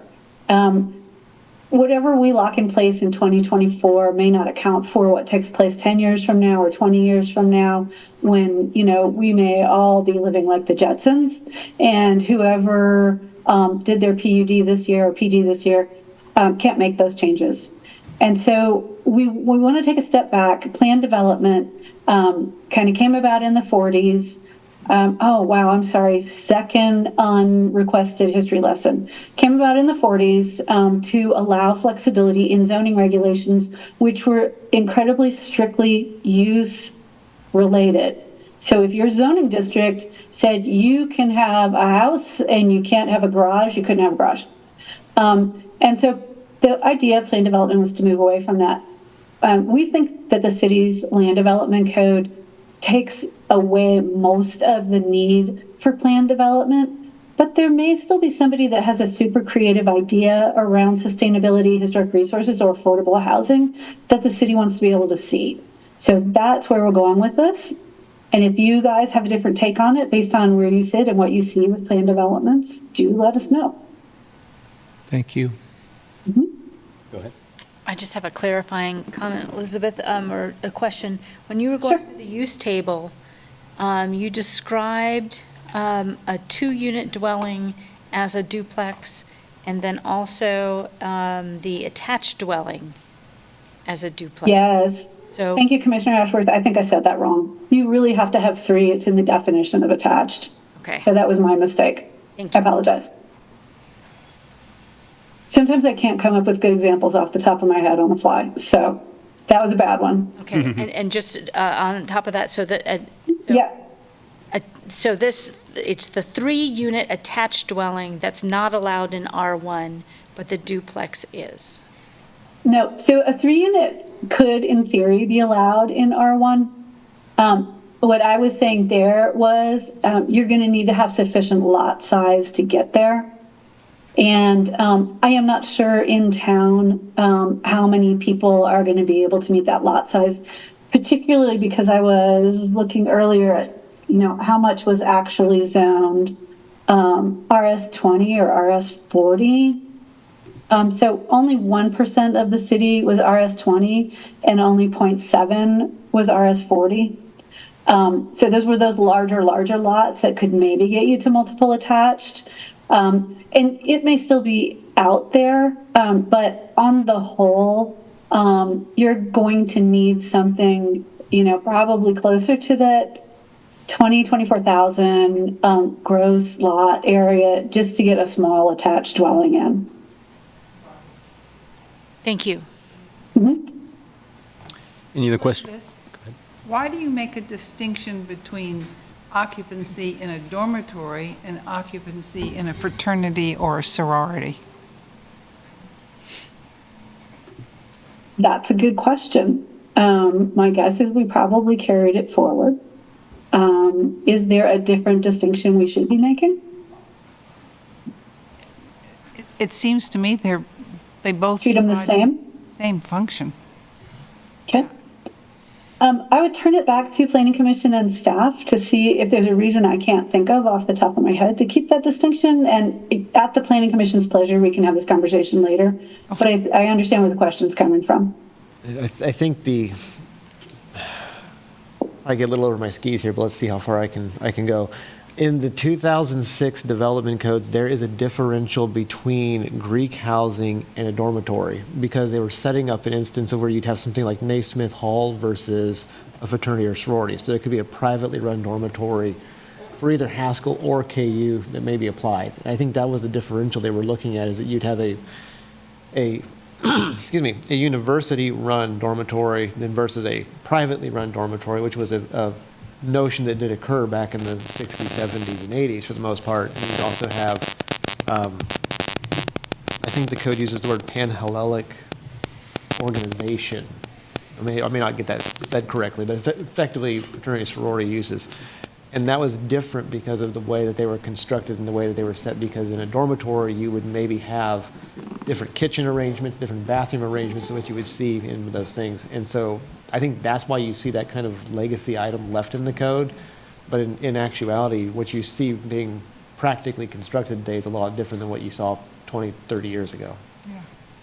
Where would things such as, and I know more about how K-State's laid out than KU, things like a scholarship hall, which might be the size of, say, a fraternity or sorority, not of a large dormitory, but still would fall under being run as a dormitory. So I'm going to try to not give a history lesson, even though I'm kind of leaning in that direction myself here real quick. Do you want me to do it? So there's an agreement between the City of Lawrence and the University of Kansas, and it says that the Land Development Code does not extend or pertain to properties inside of the university. So the Land Development Code can't be applied to the scholarship halls at KU because they're on KU property. Okay.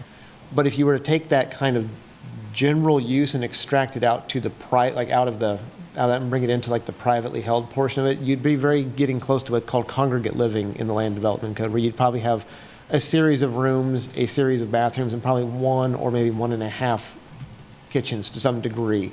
So it really start talking about as it would transition out to probably congregate living under today's code.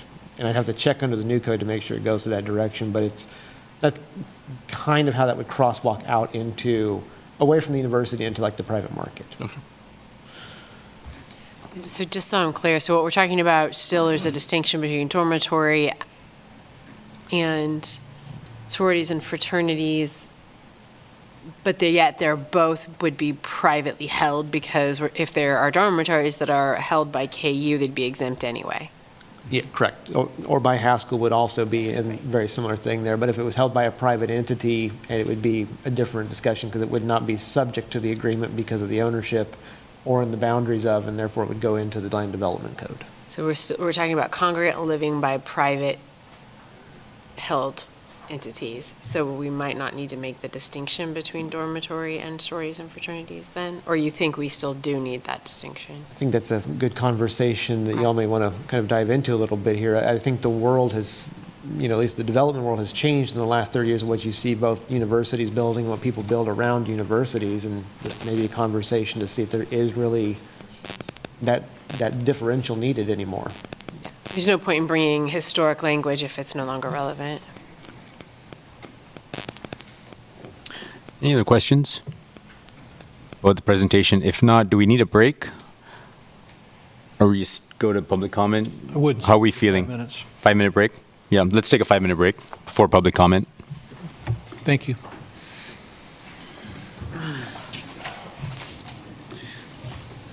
Isn't the price I pay for mowing the lawn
Can I have your guys' attention? We're going to restart the meeting. Can you hear me? Mic check. Yeah, exactly. So I just want to, in the interest of just giving everybody an update of what time it is and what we want to get through, it's about 8:20. I'd like for us to be efficient, get everybody's questions put out there. I want us to have our discussion as a commission and get everybody out here at a reasonable time. So that all being said, I'm going to open it up for public comment. Who would like to? You have 3 minutes. Please approach the podium, tell us your name, and go ahead, sir. You have 3 minutes. My name's Mike Delaney. I'm 1015 Tennessee. I'm the president of the Lawrence Preservation Alliance, and you have a couple of letters from me in that capacity, and then a personal letter because I didn't have a chance to run those ideas by the rest of my board. I'd like to amplify and explain in my comments tonight the request that we made in the LPA's letter about the Land Development Code to have a couple of aspects of the code commented on, reviewed, or whatnot by the Historic Resources Commission. And I'd like to start where Elizabeth started, pointing out from Plan 2040 the elements there that have led to this undertaking. But to note that there is a whole section of Plan 2040, Chapter 7, that deal with historic preservation aspects and commit the city to preserve and enhance the character elements of existing neighborhoods by maintaining historic structures and elements to help conserve the unique aspects, to identify, evaluate, designate, and preserve communities' historic resources by continuing to locate, survey, assess historic resources, including evaluating all structures over 50 years old. The city's done a lot of good work in that area, and it has much to be proud of in historic buildings that have been nominated to registers and are now subject to Chapter 20, the 22, the Historic Resources Code.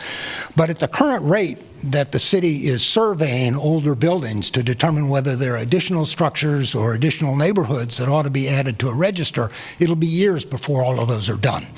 And what we're concerned about is that there are certain inherent incentives, not the compulsion to add density on single-family lots, but incentives to create infill lots by destroying older homes, scraping older homes, and putting up units that could hold up to 10 unrelated students, for example. And we know that is a condition that will come to pass because that's exactly what was happening in the Oriad neighborhood 25 and 30 years ago. Before the city imposed the overlay district in Oriad, there were older buildings that were being demolished in order to make room for 4plexes and 8plexes.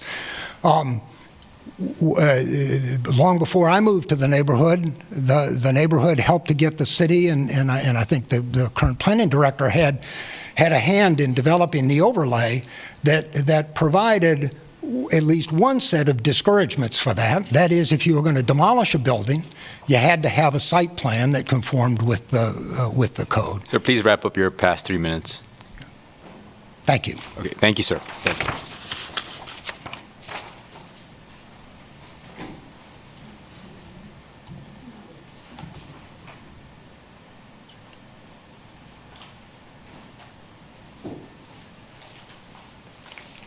Good evening. I'm Peggy Englehart, and I'm Vice President of the Pinckney Neighborhood Association and also a designated representative of the Lawrence Area Association of Neighborhoods. I think I got an extra A in there. Sorry. We're speaking to parking minimums. So at the monthly meeting on August 21st, LAN unanimously voted to adopt the following motion. For residential infill and redevelopment in established neighborhoods, LAN opposes the parking minimums as stated in the most recent version of the LDC. This minimum is stated as 1 off-street parking space per unit. We believe this minimum offers inadequate safeguards to ensure the livability and viability of our neighborhoods, and we ask that you reconsider this proposed minimum. Thanks. Thank you. I'm Haley Bruns, Secretary, Old West Lawrence Neighborhood, also speaking on behalf of LAN. As an alternative to the current parking minimum, we would suggest for a period of 24 months after code adoption for residential infill and redevelopment, parking minimums should remain at the standard of 1 off-street parking space per bedroom.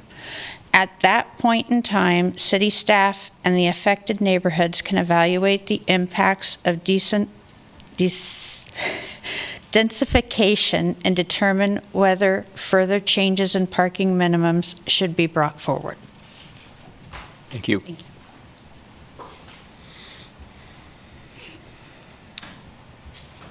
Go ahead.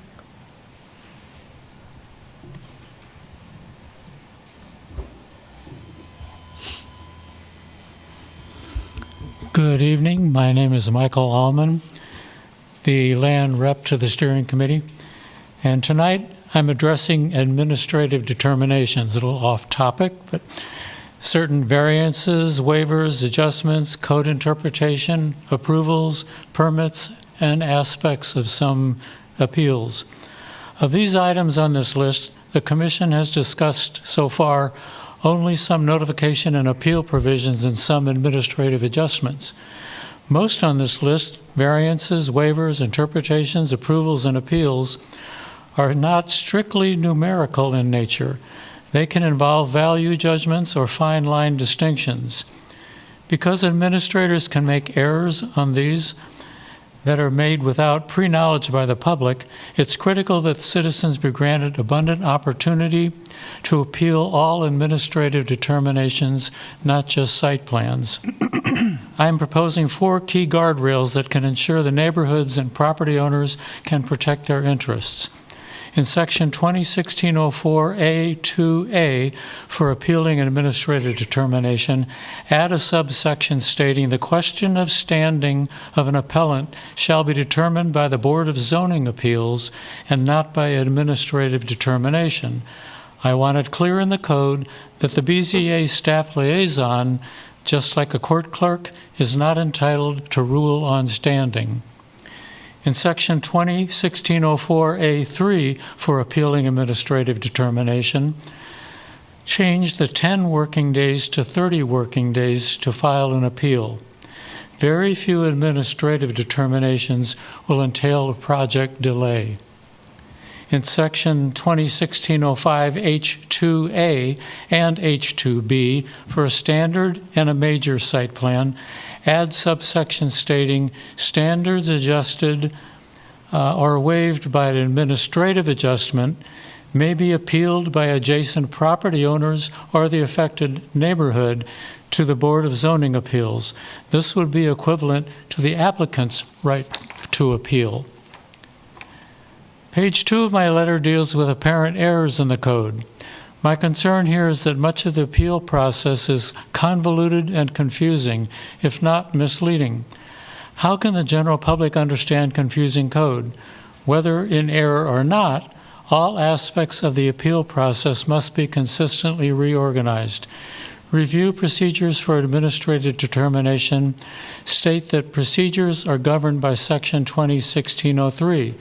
But Section 2016-03 states that administrative determinations are reviewed under Section 2605, which is circular. Administrative determination appeal procedures states that Section 2016-03 does not apply to administrative determination. I'm going to have to ask you to wrap soon. Whereas 2016-05 says it does apply, and there's more. So the confusion is abundant and really needs to be addressed. Thank you. Thank you. Is there anybody, one second, is there anybody online, Drew, before? I do not see anyone Okay. with their hand raised for now. Go ahead. Oh, sorry. Phil Struble, and I'm here to talk about density, which I have submitted some information about that earlier. First of all, I want to point out that in Elizabeth's table that she had up here earlier, she'd already shown that the minimum lot size of R1 is down to 5,000, whereas your draft document is a 10,000 square foot. So I'm going off of that as an assumption. The problem I have with density is it has nothing to do with the lot, right? It has to do with the whole development. And I find the example that's given in here in the code with a 12,000 square foot parcel that results in one house to be a very unhelpful example of how you calculate density. It didn't give us any information that we didn't already know. And basically, if RS2 zoned lot has a minimum lot size of 5,000 square foot and your resultant parcel size is less than 10,000 square foot, you get one lot. And density has nothing to do with that. I think the problem we've had, and we've had these conversations before you more often than I care to think about density of developments, we get into it's just this continual argument that has nothing to do with what we're trying to accomplish. And if we have a 12,000 square foot parcel and we want to provide affordable housing, we ought to figure out some way to get two houses on that piece of property versus to have one calculation that results in us only getting one house on that piece of property. So I think it defeats the purpose. The other one is density is a mathematical calculation, right? You take the resultant net area and divide it by the number of lots, and that's what your density is. It is 3.47 or whatever that number is.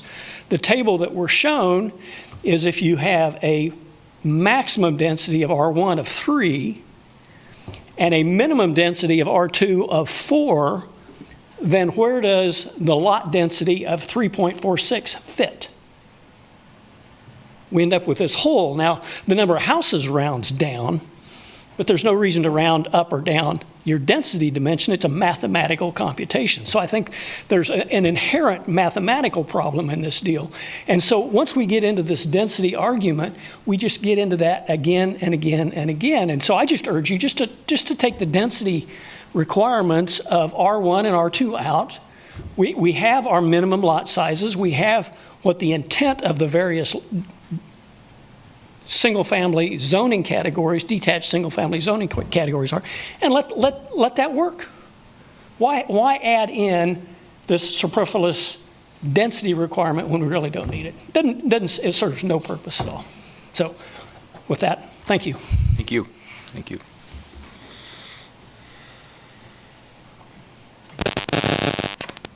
Any other public comment? Once we close public comment, we're not going to come back unless a commissioner wants to ask a specific question of the public. So this is your last chance. If not, I'm going to bring it back to the commission and we can discuss anything that we feel we need to address. May I ask a question or questions to some of the speakers? Go ahead. I wanted to ask Mr. Struble about the density calculations. Is your suggestion that we remove the minimum and the maximum density just in the R1 and the R2?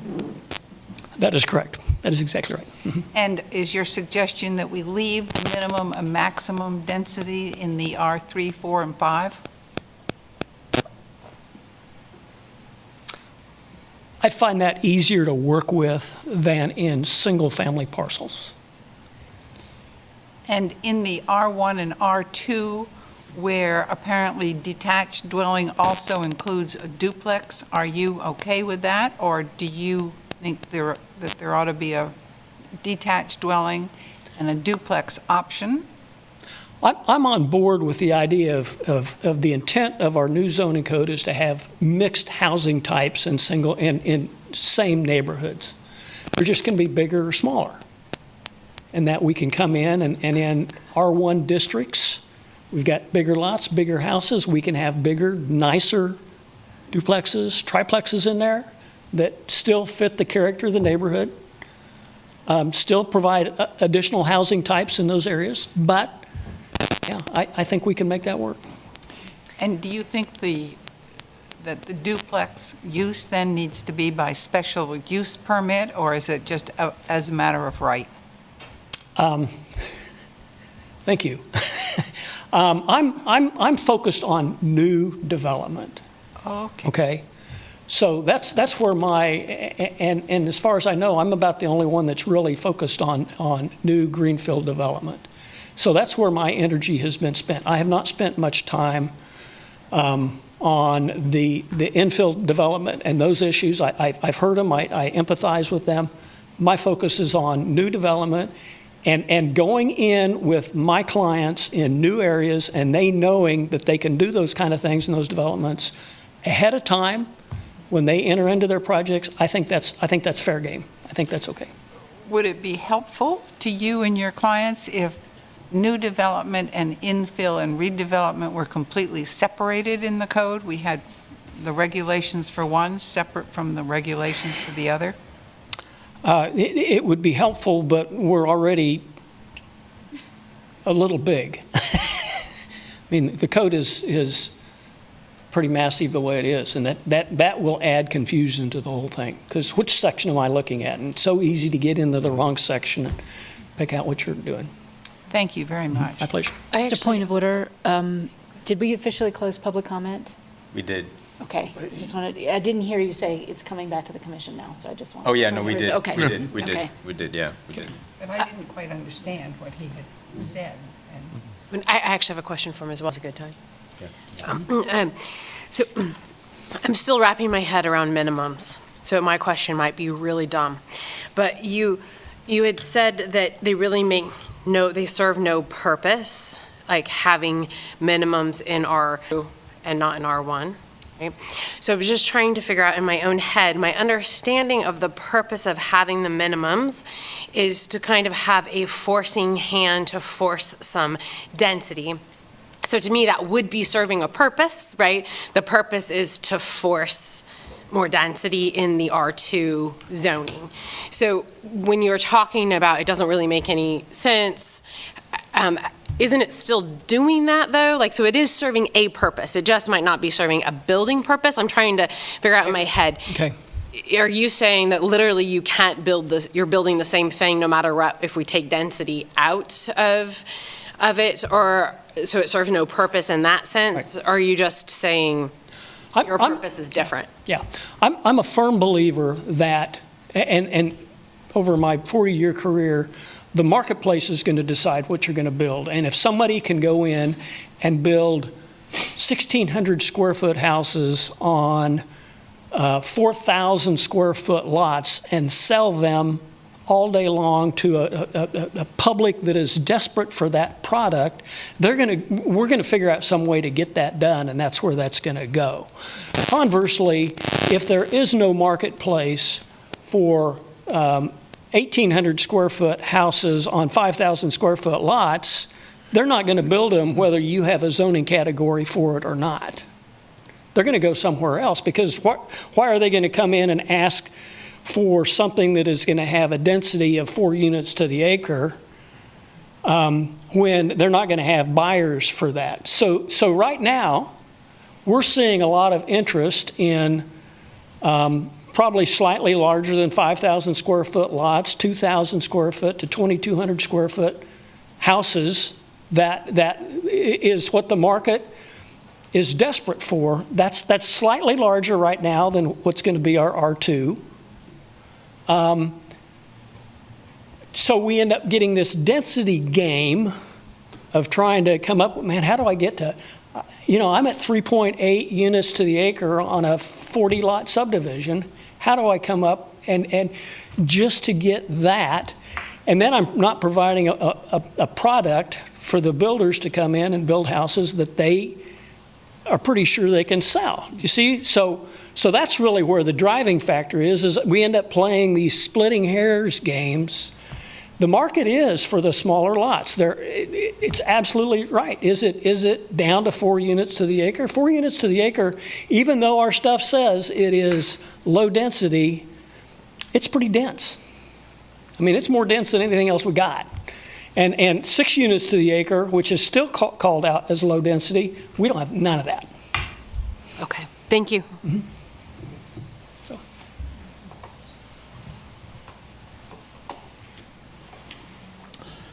Could I, Please. just to kind of maybe close the circle on that, I'd love to hear Elizabeth's thoughts on why we have density minimums and maximums in this as opposed to the traditional way of just a minimum lot size with nothing on the top end. Elizabeth, can you give us any of the kind of a foundation thinking that went into the basis of this code? Yeah, so as we were drafting the zone districts, we were comparing our work to Plan 2040, which, as we talked about at the top of this conversation, is very focused on increasing density within Lawrence. And so Plan 2040 includes a series of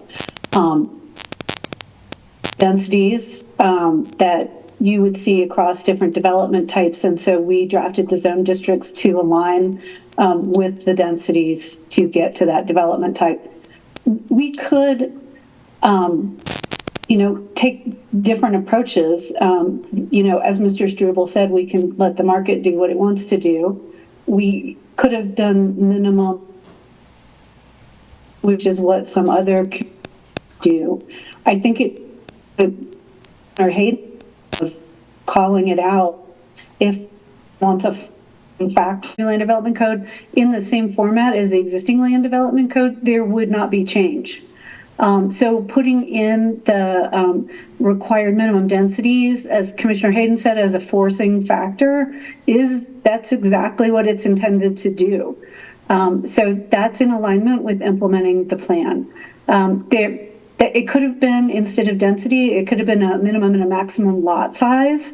But the goal is to encourage changes in the way the market is working based on what the community wants to see going forward. I would add to that, and I'm paraphrasing, but the comments from the Home Builders Association were in support of the variety of lot sizes and units.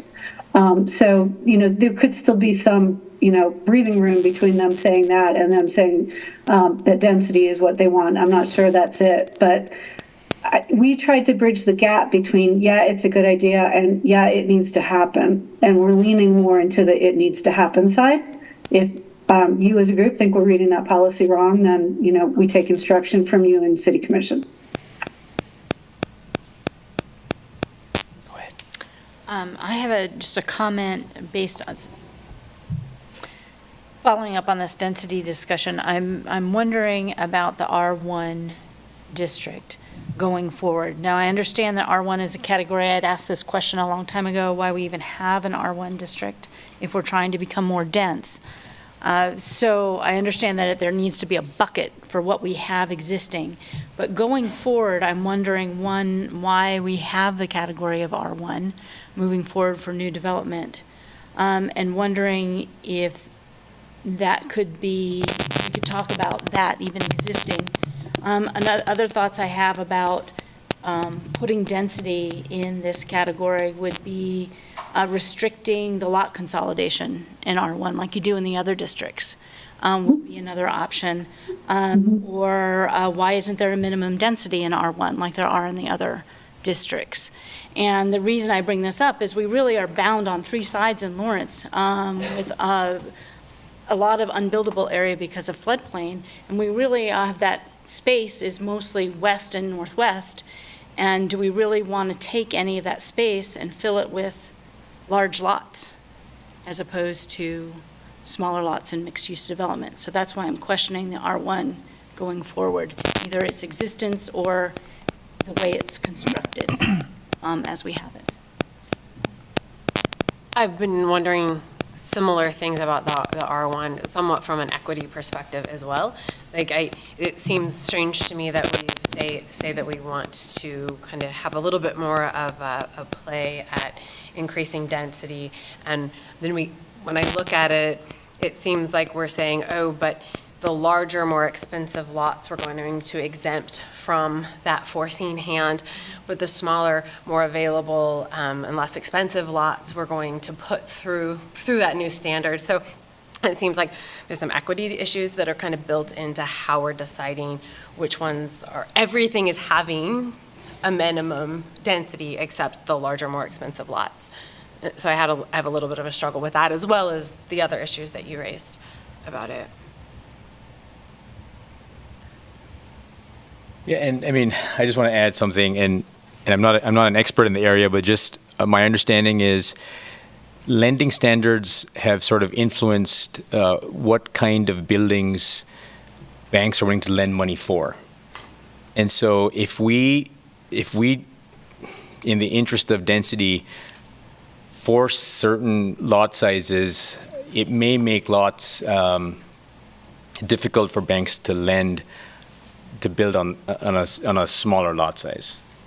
And so I just want to, so if we don't have like options of lot sizes, I think it'll be difficult for builders to, satisfy what the market wants.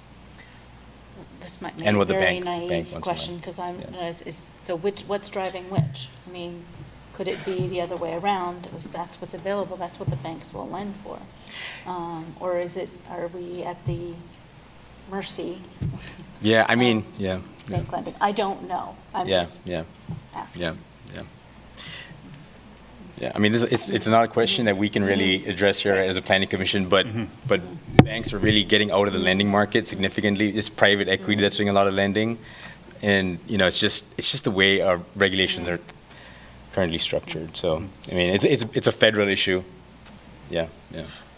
I'm very interested in that too. I know very little about it, just enough to be dangerous. But then it kind of also makes me wonder, so are we, by having the minimums, then are we creating issues? I mean, I think we give options. Right? I think we give options. Like, if the market goes that way, having the variety of lot sizes, I think, gives us options. I think the rules will change. I think there is an emphasis in the government to make changes. I don't know when. Obviously, bureaucracy takes time, but yeah.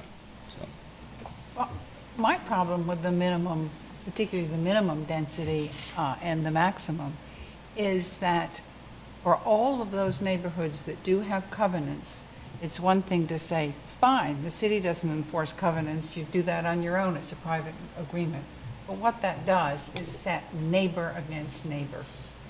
And I just don't think our zoning code should be something where somebody's trying to say, okay, I'm going to add a duplex to my house, or I'm going to add a threeplex to my house.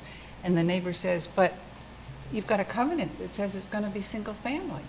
Well, the only way to enforce a covenant is to sue the neighbor. Is that really what we want to have happen? Yeah, but we can't talk about covenant. I mean, it's beyond our.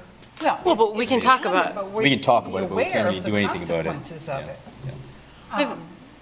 And I think those are severe consequences. I think it would stand to reason, though, that codes change over the course of time, and even if the covenants existed beforehand, so let's say it was written 50 years ago, and it goes through forward code changes along the way. Heaven forbid we all have to do this 4 more times. But let's say it does,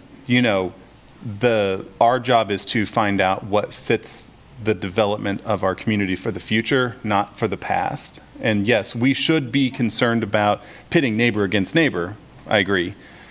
But our goal here is to find the best way for the land development code, to serve the public as we move forward to 2040. And so my sister lives in a neighborhood that has covenants, and when the land code changed for them, there were neighbors fighting, but it was unintentional result of the land development code moving toward the future. Maybe an unintentional result, but it's a known possibility. And I am quite concerned about that. I'm also very concerned about Mr. Strubel's comment that the problem with those calculations for density are that they don't make any sense. You can't come up with more than one unit. And if that's true, if that's going to be what's going to be true for all of the R2 or most of the R2, then we have a lot of wasted paper. We ought to just say what it is. We're going to have an attached unit or a duplex, because that's all that's going to fit on those lots. Why go through this calculation charade? I'm not sure that's the takeaway from Mr. Strubel's comment. I think he was pointing to the example that we have in the code. Yeah. So that was one example. There are multiple different permutations in Lawrence. If you think about all the different things that could be developed, we put a simple example in the regulations. There will be other opportunities to develop different things. Perhaps it's better not to have an example in the regulations if it feels too limiting. It certainly, it seems to be quite limiting, and given the slide you showed with the amount of our current RS5 and RS7 codes, it looks as if the calculations that are represented in the code would fit about 50% of our land in Lawrence. Wait, let's do this together, if that's okay. Yes, please. Hang on, let me pull it back up. So the example we provided for density calculation was an imaginary 12,000 square foot lot. I have no idea what the lot sizes are, the variety of lot sizes are for R2 in here. So that was simply to say, if you had a 12,000 square foot lot, here's how you do the math. Mm-hmm. It's not saying most of these are 12,000 square foot lots. So go ahead. Early in the presentation, I think you had a slide that showed the number of current zoning, the amount of current zoning, and you had 48% for... So 26% is going to be that R2. So here's the part where it gets tricky. And I have to say, we had this conversation with PDS more than once to try to understand it. There's no upper limit on lot sizes. So even though areas could have been zoned RS7 or RS5, that is no guarantee that they have 5,000 or 7,000 square foot lots. They could have much larger lots. So part of the change that we're making does tighten down that math. And so when someone wants to, right now, when someone wants to do development that has larger lots, they can still say zoned RS7 and do large lots. There's nothing stopping them from doing that. So we're trying to come to a place of saying, okay, if you're RS7, you really need to be RS7. You shouldn't be zoned RS7 and have a 15,000 square foot lot in there. That defeats the purpose of that district. Right. Mm-hmm. Perhaps I'm misunderstanding early in your presentation. Mm-hmm. You had a slide from the 2022 census data. That's the one I was thinking of. The current mix of housing types. Okay. And I was thinking that 48% was the RS7 and RS5 lots, but that's not it at all. So if I'd broken that up with more history lessons, it probably would have stuck better. But yeah, it was apples to oranges, and I'm glad you asked to go back to it. Thank you very much for yeah, thank you. Mm-hmm.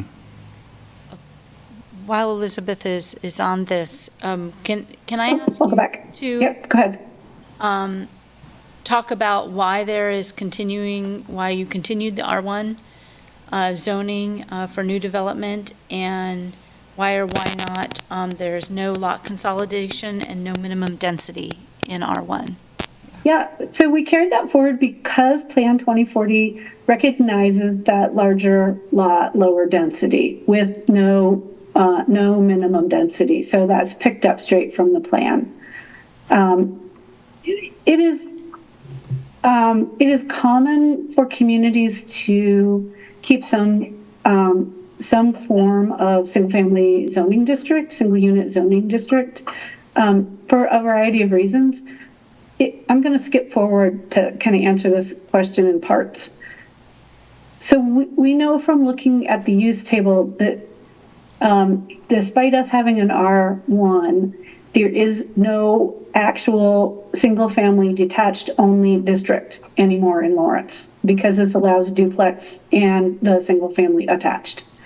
So you've done the thing of getting rid of the district that only did single-family detached. Why did we not get rid of it? You know, one of the things that we try to do in creating a new code is leave people with some comfort that we're not turning their residential home upside down by putting them in like some zone district that feels really, really different. That's not the goal of this. And this recognizes that Lawrence does have those larger lot districts out there.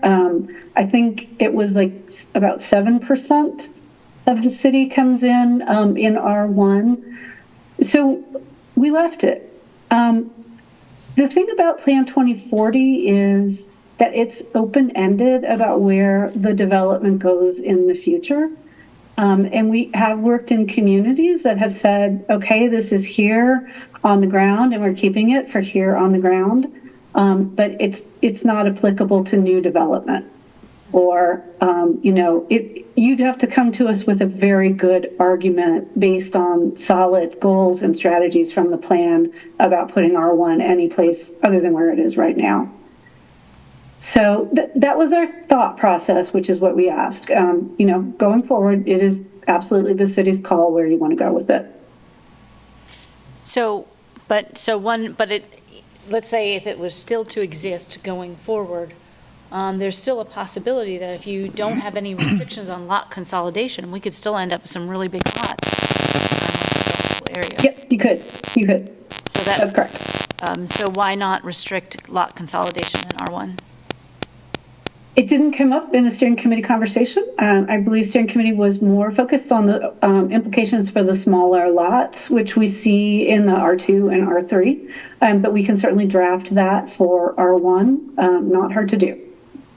Well, I'd like to hear what other people say. I'd just love to just kind of share the thinking I've had on this over the last couple of years that we've been working on, because the topic of R1 and how it's different from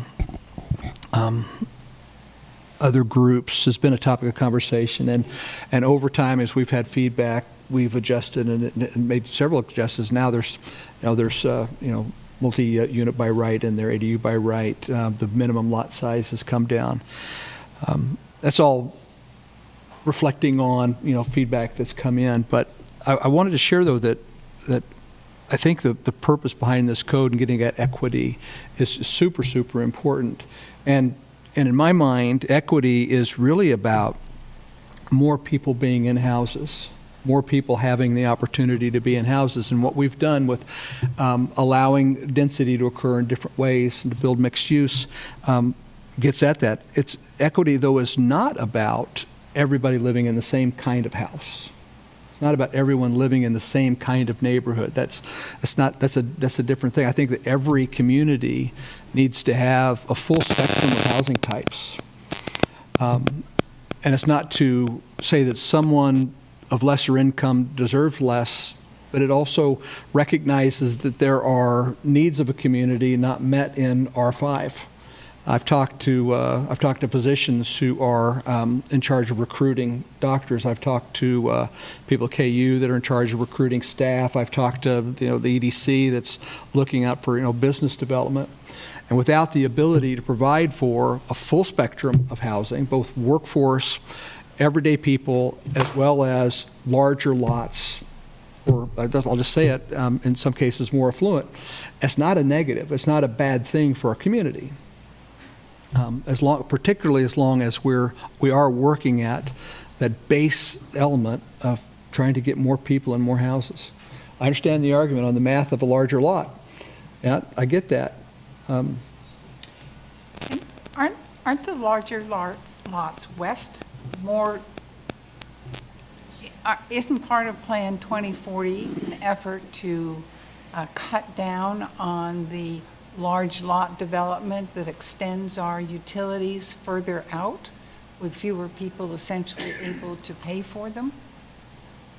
And that's one of the reasons I was sort of surprised by the R1, because I would suspect that with those very large lots, there would be plenty of room for the big houses and for the apartments, and that we don't really want that. Currently, R1 says a minimum lot size of 5,000 square feet, so that it can be very small, but there's no limit on the size of that. And if someone comes to town and wants to build a large house on 3 acres, there's nothing inside of the R1 zoning that would prevent that from happening. So there would be presently zoned 5,000-foot lots that could be rezoned as R1? Say that again, please. We could rezone some of the existing lots that are RS5 and make them R1 because they have a 5,000 square foot minimum.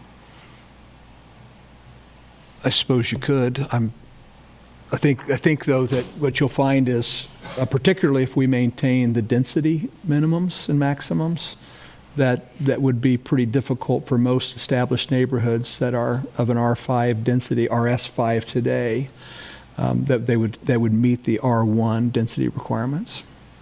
Unless, of course, we eliminate that, and if we eliminate that, well, I kind of feel like I'm not sure what the point is. Yeah, I mean, when you've got an R1 district that's 5,000 lots, I think that's what the people from Altamore want. They'd like to be rezoned R1. So is that what? I believe that to be largely the case, but regardless that transition plan, as I think about particularly in new development, how would we structure that? And all I'm trying to say is, as I've thought this through, to me, yes, equity is absolutely crucial. I feel very good.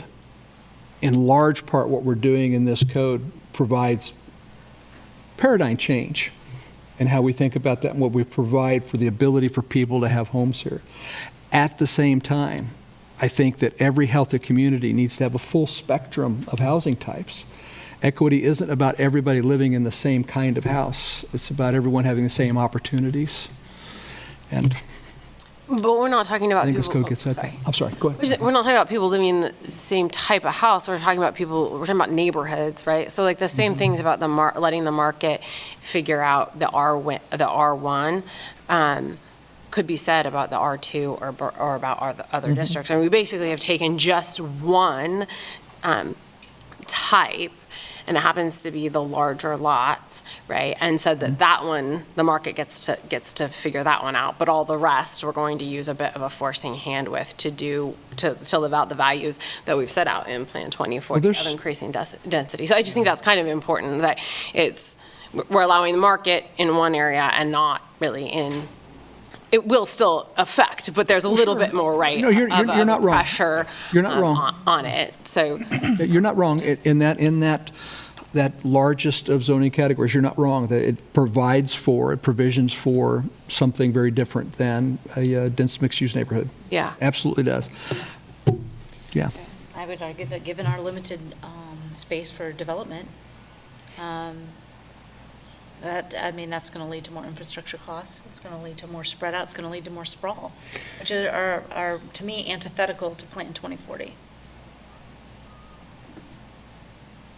Except 2040 does provide for this zoning category, not by name, but it provides for it, anticipates the need for a community to have a broad spectrum. But you find the right balance between it. And to the point about market driving, market will drive R1 use as well. And maybe without R1, and this is just speculation, but wouldn't people that are attracted to those types of lots potentially just build outside of the city if they're not available within the city, which then just perpetuates sprawl in a different way? Well, there are controls on the county development as well. Certainly, but not within this particular code. We're looking at Lawrence here, but there would be impacts in the unincorporated areas as well. So regardless of the standards or goals that are set forth here, that wouldn't apply, but it doesn't really it's a side point, just dominoes. People will find what, the market will work itself out one way or the other. And I guess to Commissioner Hayden's point is to, should we let the market control in one category and not the others? I personally, I think I'd be inclined to say, let's just let the market control, at least with respect to the minimum density requirements, have that control in all the categories. I remain skeptical of the minimum density requirements. I think that's something that I understand the need for density. I don't particularly, I'm not on board with having a forcing hand, the city saying that this is absolutely required. I think that's something that the property owners and developers are better positioned to determine what they need or want for their own particular situation. And it's useful to provide the upper limits, but not necessarily the base limits. And just while you're saying that, I actually agree with you what you're saying about with pushing it out to the county. That's something that's on my mind as well when we have these conversations. So you had mentioned like it's kind of a side note, but I would agree with you. It's not just a side note, like, and we are a city-county planning commission, and like this is the city code, and it's all about the city, but I do think it's in what the code, the particular code, but how the code is going to affect other parts of the county. I don't necessarily would say that's a side note, right? That is something that I think is important for us to consider when we're thinking about the types of housing and types of zoning that we have in the city. I guess the question is, if we say that it might, if we don't provide for it in the city, would they just move, out into the county? That's a possibility. The key thing is, if we don't provide for it, will they be here? And that too. And if there is a need for this full spectrum of housing, including this style of housing, are we limiting ourselves as a community by not allowing that to happen? So. Don't we still allow it to happen? We have minimum lot sizes, but you don't have to have a minimum size lot. You can buy 5 lots. You can have a 10,000 square foot lot. As it exists now, I was actually recommending that we not allow that in the R1. Yeah. But as it stands now, yes. Because I think we don't want sprawl. I mean, I think that's absolutely what we don't want. But we can still have nice big houses. Do we have any consensus or any anything that we want to propose as a change, or do we want to discuss the next item? Does anybody want to, does the commission have consensus on this, that we want to, the forcing hand versus have a forcing hand in R12? Is that something that there's consensus on, or? I would still stick with my proposals, but I don't think it's going to get a lot of support. But I stand with my proposals to either restrict lot consolidation or have a minimum density in R1 if we're going to have it going forward. Yeah. That would be my proposal, but I don't sense a lot of. I'm not made up on the issue. Like, I'm still very much listening and thinking, and I said a couple of things that were actually contradictory of each other a minute ago, because I'm still processing through this, and so I wouldn't say I am in a position to vote in favor, but I wouldn't say that I don't agree with some of the stuff that you're talking about. I'm just thinking through it still, just so you know.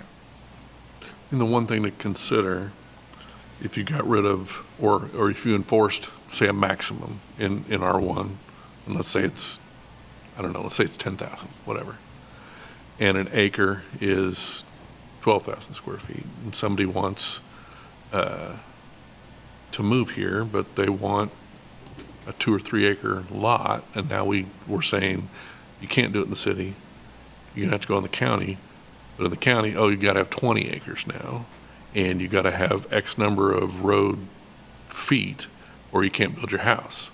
So are we telling that potential person or family, we don't want you here? Yeah. That's my concern. I would agree with that. And I agree with Commissioner Munch's concerns about forced hand.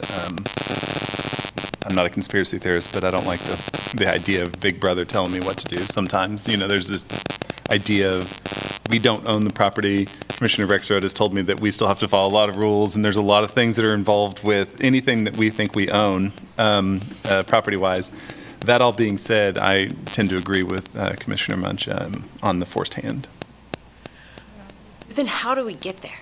Right? Like, so I don't disagree, like, I get it, right? But then, like, how do we get there? And then I struggle with, that's why I kind of am struggling with having RM1 or R1 being treated different than all of the other categories, because then it's just one that's singled out that's not, that is allowed to have the market. But I also understand more stratification isn't helpful, right? So I struggle with that balance of how do we get there and live out Plan 2040 and things like that if we're not having some strong incentives or forcing hands to get more density, spread it across the city, and have more mixed neighborhoods and mixed uses.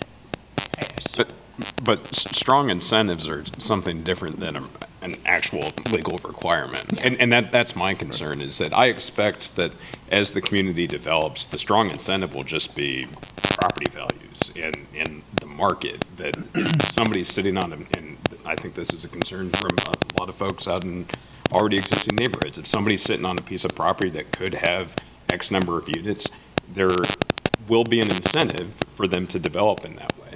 But they should, in my opinion, have the opportunity to decide whether they want to do that for themselves and their neighbors, or say, no, I'm fine keeping this as a single unit or 2 units or whatever it is, instead of meeting some kind of baseline standard that's set forth in the code. But isn't part of the problem that it hasn't been happening, right? And so, like, that's, I mean, I don't have, I didn't come out in favor or against or even propose the forcing hand versus the market. Like, that's just in the draft that I saw.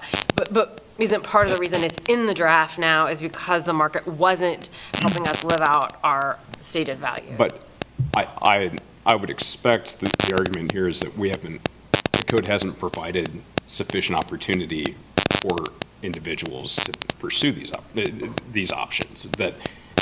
And this is why we're receiving public feedback, is this is going to change the nature of my neighborhood, is because up until this point, some of these types of more dense developments either weren't available straight up or weren't available in an accessible kind of manner where they could easily pursue it. I'm all for providing the opportunity and providing the tools, adjusting the rules, et cetera, allowing for this to happen. But that's a different kind of exercise than saying, you have to do this to this number of units per this area, regardless of what your situation is or regardless of where we are. And like that there's some kind of just mandatory standard that you have to meet.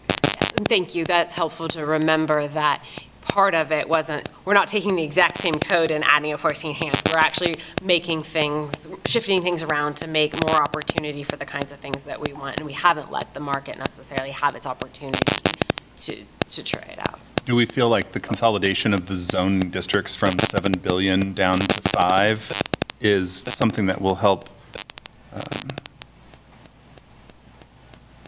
maybe promote that type of development, because it's a lot clearer, it makes more sense, there's a lot more outline within the code based on the different density, not densities, but the different zone district names, rather than, wait, do I fit into an RS3 or am I an RS5? Am I, and to what they were talking about earlier with, regards to the fact that an RS7 may have 15,000 square feet currently, it's not zoned appropriately because it's already above that number, but because of the way the code was written before, it never got rezoned into the correct category.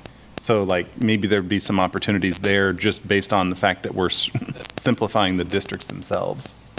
I don't know.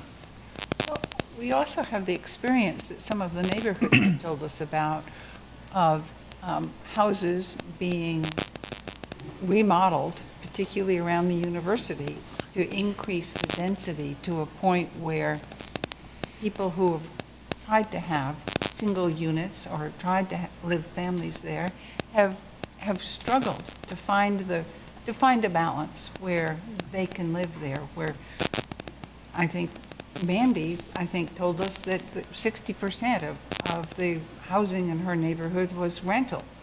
That changes the character of a neighborhood, and as the university moves west, I think that's going to happen to more neighborhoods that are west of Iowa, because there'll be more students, and there'll be student apartments, and it'll continue because we are a university community. And finding that balance, I think, has been what Gary, you and others have spent 2.5 years trying to find on the steering committee. And I don't know that we have the right answer yet, but we sure are at least talking about the right issues. And maybe we take it in smaller pieces. Maybe we say, okay, in any zone, you can have at least a single family and at least a duplex. Because that doesn't seem to me like it changes neighborhoods dramatically. I think that's already true in 1 through 3. Yeah, I think that. Right, all the way down through what was RS3, so. For I think Elizabeth. of Lawrence, that is what you just described is there. I think Elizabeth had a raised hand. It was 1 through 4. 1 through 4, okay, yeah, 1 through 4. Yeah. You can have single family in all of those. Yeah. Today, and multi-unit in all of those. But I don't think you can have duplex as a matter of right with no notice to any of your neighbors. I think that would be new. In what? In RS5 and RS7. I don't, but It's by right, as I understand it. as a matter of right, it is? In our, Oh, okay. 1 through 4, yeah, Okay. including 1. So is it on the, I'm sorry. Nope. I was just going to jump in. If I may, real quick, before we continue on, excuse me, I just want to make a clarification there, is that the code doesn't differentiate between owner-occupied or rental. That is not something the code can even get into in there. So there is no ability to separate between an owner occupancy and a rental unit in there. And, as the commission's probably heard me say about, 500 times at this point in time, Lawrence is about 50% a rental currently and increasing over the last 10 years. So I think that's a dynamic to be mindful of, but it can't be enshrined in the land development code. So just want to have that knowledge for the discussions commission. Sorry, just to clarify what Elizabeth said, we can have single-family homes in the first 4 zoning categories, correct? Okay. So so what does minimum density mean then if you can have a single? Well, so, yeah, minimum density gets to the minimum and the maximum number of dwelling units. Oh, I see. In I see. in an area. And as we've worked over this, over this time, thinking about where we've come from with a minimum lot size as our standard. And I don't know how many times we've had deals come through RS5 and we say to ourselves, okay, well, all that is the minimum. It could be any size they want it to be. There's no way for us as a community to look at where we've come from without the minimums that could predict density as an outcome. So the real change in this, for that perspective, about really being able to have some mechanism that lets us planfully get, or purposely, I should say, get to some different outcome than that is by having those minimums and maximums. There's still a lot size component to it in each one of those categories. And I've struggled with that. I really share Phil's concern about situations that might prevent development from occurring. The last thing I want to do is stop that from occurring. At the same time, this is the forcing function for density to occur in our community. And it's a paradigm different than what's been there before, no doubt about it. And I'm sure that there's going to be situations and consequences that come up that are unanticipated, unintended. I will say, though, that every time as we work this through, Mr. Kerr, every time we come up against this, we've made adjustments here and there. And I always leave that meeting feeling like we've got it. Got it. At least that we've got. This is one of those scenarios where my perspective is I can't let perfect be the enemy of good. Right. And many of the scenarios that we're talking about are possible, but are they really the normal everyday thing? right? I use the example of, some big single house on a 3. I don't know how often that's going to happen, if it even exists at all today. Right.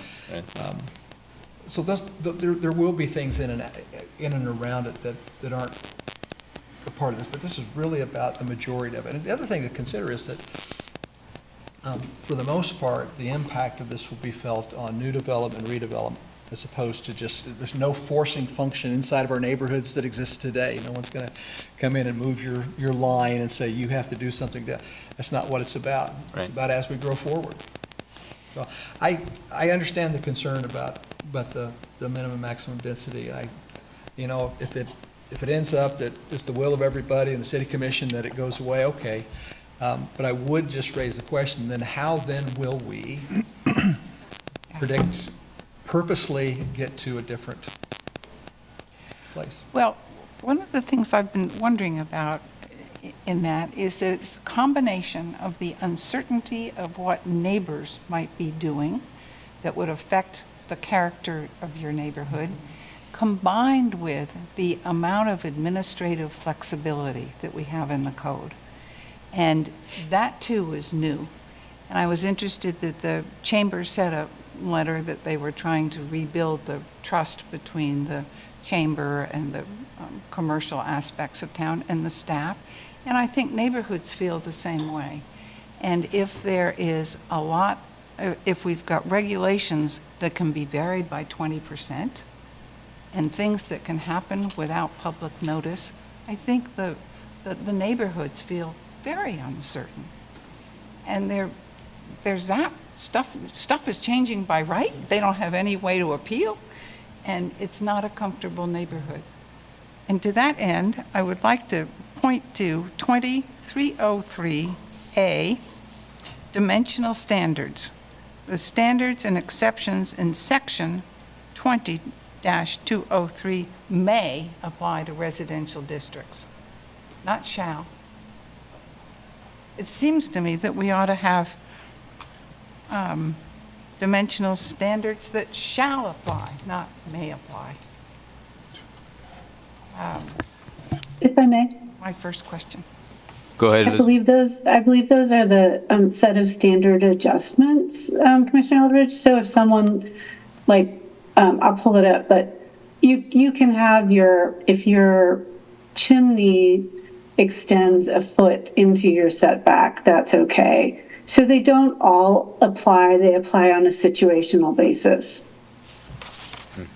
Okay, I was just looking at the things in 20-303E. Those are things that may apply. So, and the first thing, fine, okay, so some things may apply.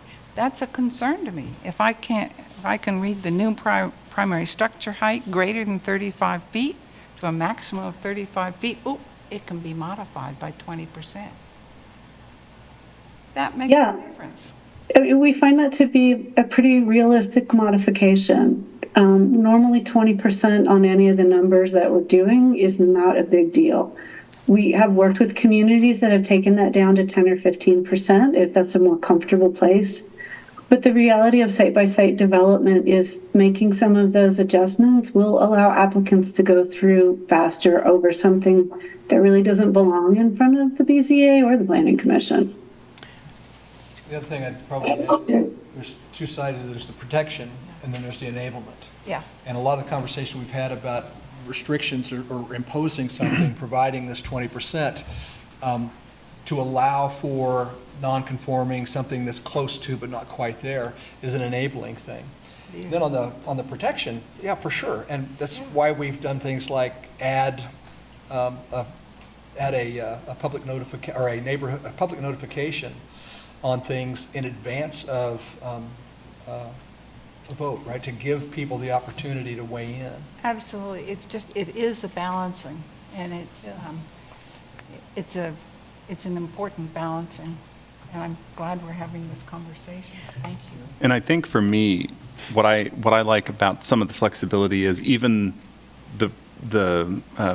our first topic of the evening, our the list of things that they're going through to try to just meet the existing code requirements. Some of the things that they're trying to do are the little things, and I'm going to use her example of a chimney going, a foot into the easement, right? That currently has to get exceptions and go through all these other things, whereas in this, they have a little bit of leeway if something happens to like scooch in a 1 foot, right? And I'm not saying it should be the Wild West, but I do like the idea that they don't have to come back to the, to another committee to have them reassess that 1 foot or have it redesigned at the cost of the builder at maybe, hundreds or thousands of dollars. And so I understand your concerns, and I understand that the flexibility there can seem maybe out of line, but I believe that what it does is provide more streamlined processes. If you've ever tried to build in this town, it's a little difficult at times because there's a lot of hurdles. Yeah. I'm not saying you remove all the hurdles. I'm saying you just make some of them more of a step rather than a 6-foot jump, is my concern. I was going to say one thing. So we get to talk about this again on Wednesday.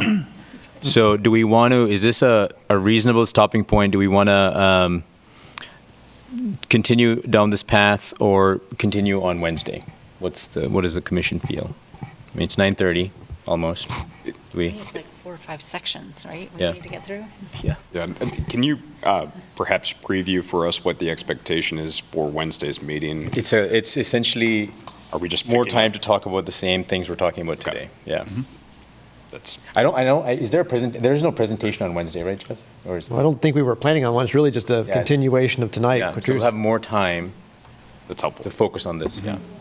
But to your point, we do have 4 sections. Because I think the sections that were assigned were 3, 8, 9, Yes. 12, and something else. Yeah. Do we? We pretty much just We'll be on one thing. scratched the surface. Been on one thing. Yeah. Give me an idea. Do you think we go till 10? What does the commission feel, or would we rather pick up fresh eyes, fresh ears on Wednesday?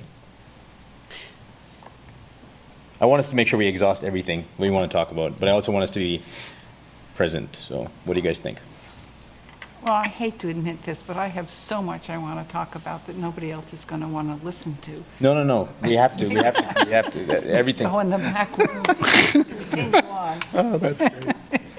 Oh, I love it. Every time I don't necessarily have a long list of things that I'm feeling like we need to cover, but the things that are circulating in my mind are the things you're bringing up and the conversations I'm having in my head. So this is very, very helpful for me, whether we continue this evening or we add more hours on Wednesday. I do want to fully have these conversations. Absolutely. And I also, it doesn't have to be this week because there's a couple more, but I'm also interested in more discussion on the administrative determination and some of the public comments that we heard tonight, like that.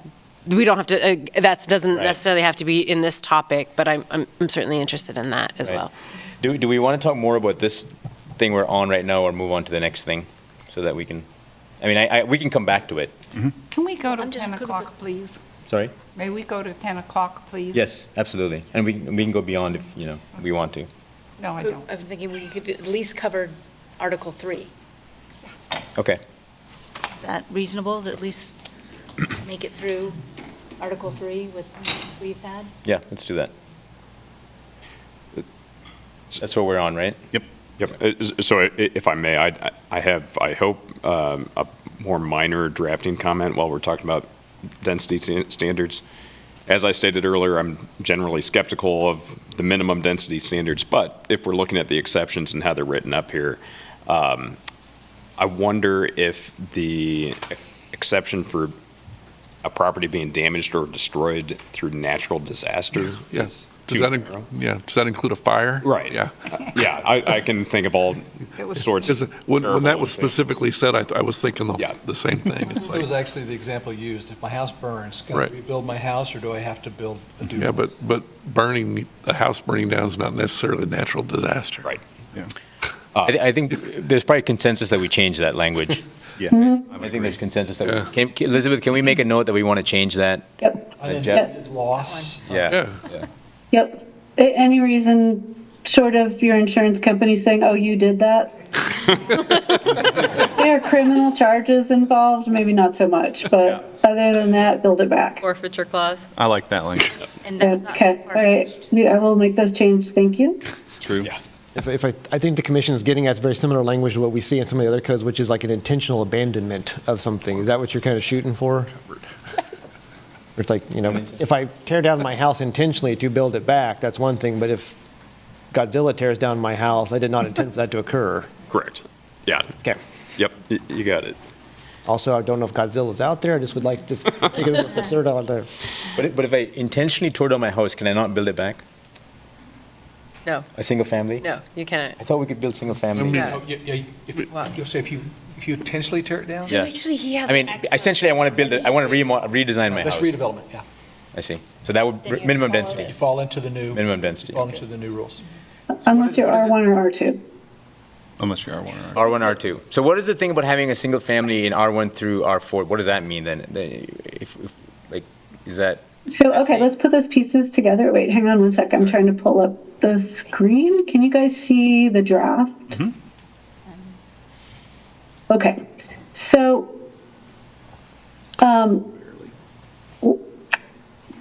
what we're trying to get at here is that in the two exceptions, and you can read the two exceptions together.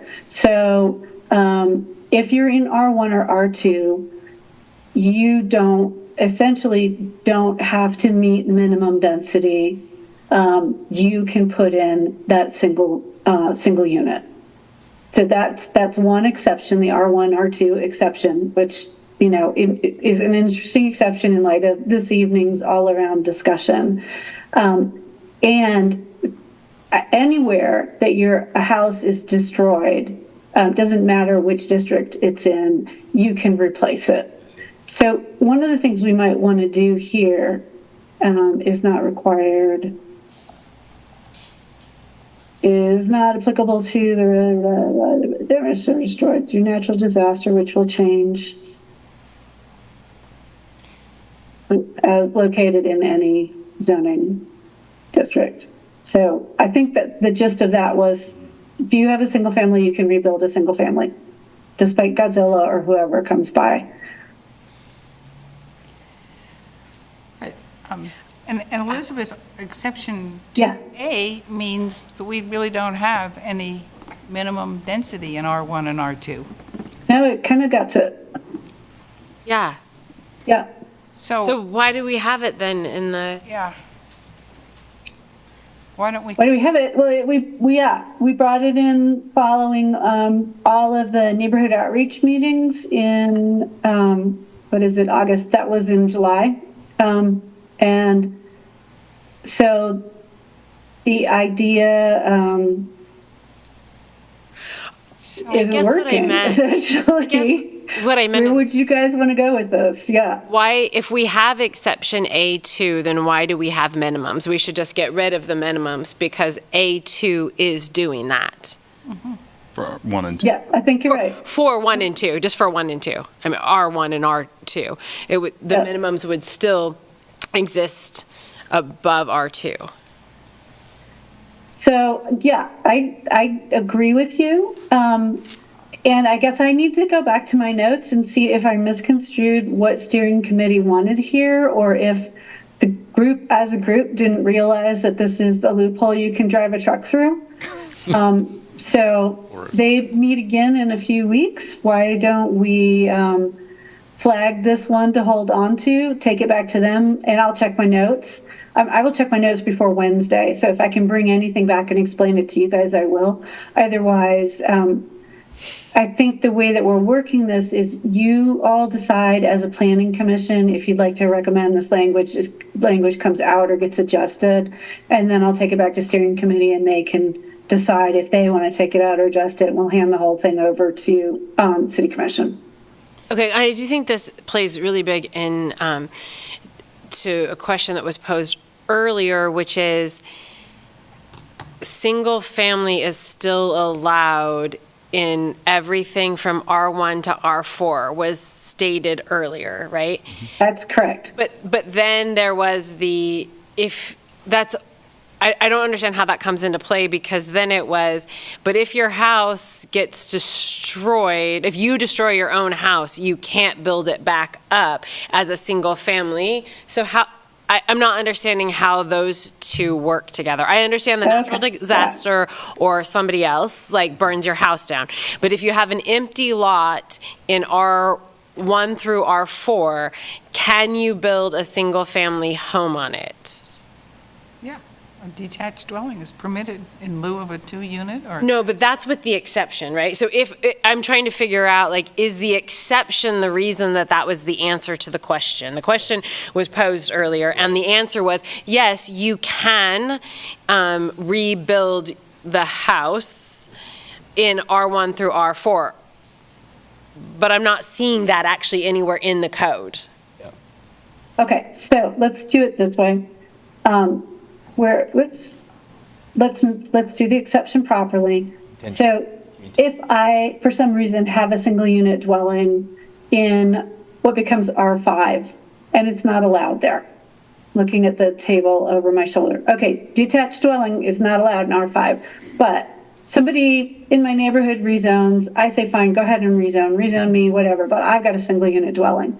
So what this exception should do, I believe, is say that I can rebuild even where my single unit dwelling would not otherwise be allowed, right? So if I tear it down in R5, I've got to come back at the density of 33 units plus. But I think this is intended to say, no. If you predate what's going on here with the densities, you can rebuild to your single unit. But I'm not talking about the exception. When the question was posed earlier, it was not, we had not yet gotten to the exceptions. And so it was just in R1 through R4, you can still build a single family dwelling. That was stated earlier. But now the fact that we have to have these exceptions tells me that can't be the case. Or we wouldn't need, you might need the exceptions in R5 and above, but you wouldn't need I guess what I'm asking is, where in the code does it say that you can build a single family home in R1 through R4? I thought that the whole point of the minimum density was to not allow that. So I'm confused now. No. Okay, so let's back it up. It's a good question. So let me see if I can do this correctly, because we've created a multi-layered code here. So you can do, on your lot, you can do single family on R1 through R4. Let's say you're zoned R4. And your minimum density in R4 is 16 dwelling units to the acre. So you could do one apartment building and some single family detached. You can mix and match to get to your density. You may decide that you want to use that small lot option. Do you remember when we talked about all the alternative ways you can lay out a lot? So you can bring in some small lots to get to your density. At 15 units to the acre, you're going to have a really hard time doing that with single family detached. Absolutely challenging. But if you're mixing up, a little of this and a little of that, you could decide, hey, I've got this, this part over here where I want to do a courtyard development. Those are actually going to be single family detached on very small lots. So the goal here is to give you all of the choices and let you, cut loose on that property and come back and say, okay, I'm doing 3 different things. Code lets me do them all. I penciled it out and the math works. So that is why you see the full range, in order to make it easy to get to a mix, to get to the density.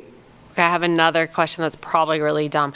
But what if I'm already in a neighborhood? That's for developers, right? But what if I already own something within this and I want to tear it down, right? And I only own one parcel. Like, am I affected by the density of everything around me to figure out what I can do with the property? Like, what if several people That's a with really single- good question, actually. And so this code doesn't go that way. It just looks at it on a lot by lot basis. So with your lot size, you're at whatever the proportion of the minimum density is. Just you, because if we tried to link you into your neighbors and whatever they were doing, that math would become ugly after a while. So this is you, your lot, and the minimum and the maximum. And so part of that is the reason for some of these exceptions, because it's like, okay, my lot's only, it's that example lot, that 12,000 square foot lot.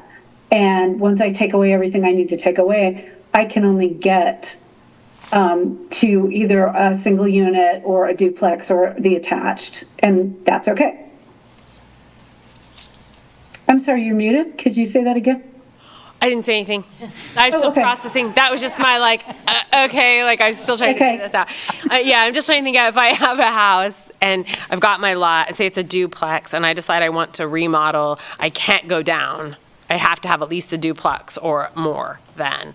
But if we take out the exception, that's correct. Okay. And if I have a single family house and I decide I want to remodel, I could tear it down and rebuild another single family house because I already have that and it's already fitting within, it's already met all the requirements. Yep.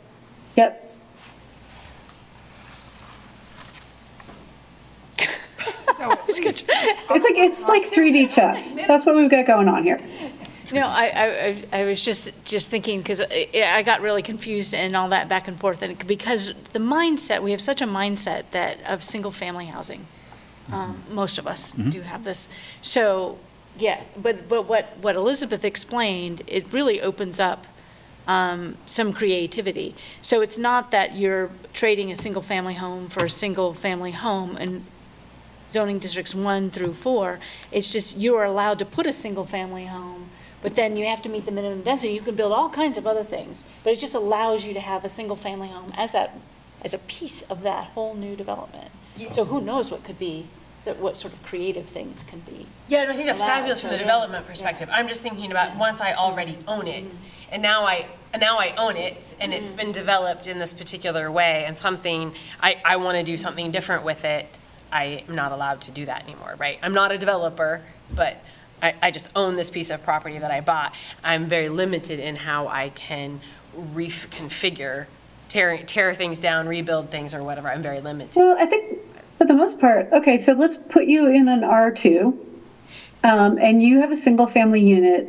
So depending on your lot size, you could tear that down and do a couple small lots. So you could have 2 separate single family units. You could sell one off. You can do attached, so that can be wide or tall, and so you could, if you wanted to, you could scrape, or you could just do it as redevelopment. You can, and we didn't spend time talking about this tonight, you can convert that single dwelling unit to a duplex. You can just do an internal conversion, say, okay, now I'm doing an up-down duplex, depending on the layout. You could add an ADU, which is actually adding housing. But I couldn't flip it. Like, I can do all those things if I'm the one who bought the single family house in the neighborhood. I could even tear it down and rebuild up another single family. But if I'm the one who bought the duplex in that same zoning area, I have to do at least that much density if I were to rebuild. No. Oh, I see what you're saying. Yeah. No. Well, I think it would. Not in R2, you have the right for a single detached. Well, but I'm messing up the whole density of what was planned. Yep. So you're both correct. Okay. So if the exception stays in, you can take down the duplex and do the single family. If the exception is huge and not working, then you have to stay at the duplex or go more. Okay, so I guess you're in there. Yeah. And I thought we were talking about the exception. I'm sorry. Exception. So, okay. No, I'm assuming, my asked understanding originally, is that if the exception stays in, there's no point in having a minimum in R2, right? Just take out the minimum density of R2 because that is what exception A2 actually does, so just do it, right? So I'm talking about if that exception doesn't exist and we still have minimums, then if I buy a single-family house, I could tear it down and rebuild a single-family house. But if I'm the one who bought the duplex and I tear it down, I have to build at least a duplex. That is correct. That's correct. Okay. Yeah. But none of that matters in R1 or R2 if the exception still exists, right? That is correct. Because the exception eats up the minimum requirement in R2. All correct. Okay, thank you. Thank you.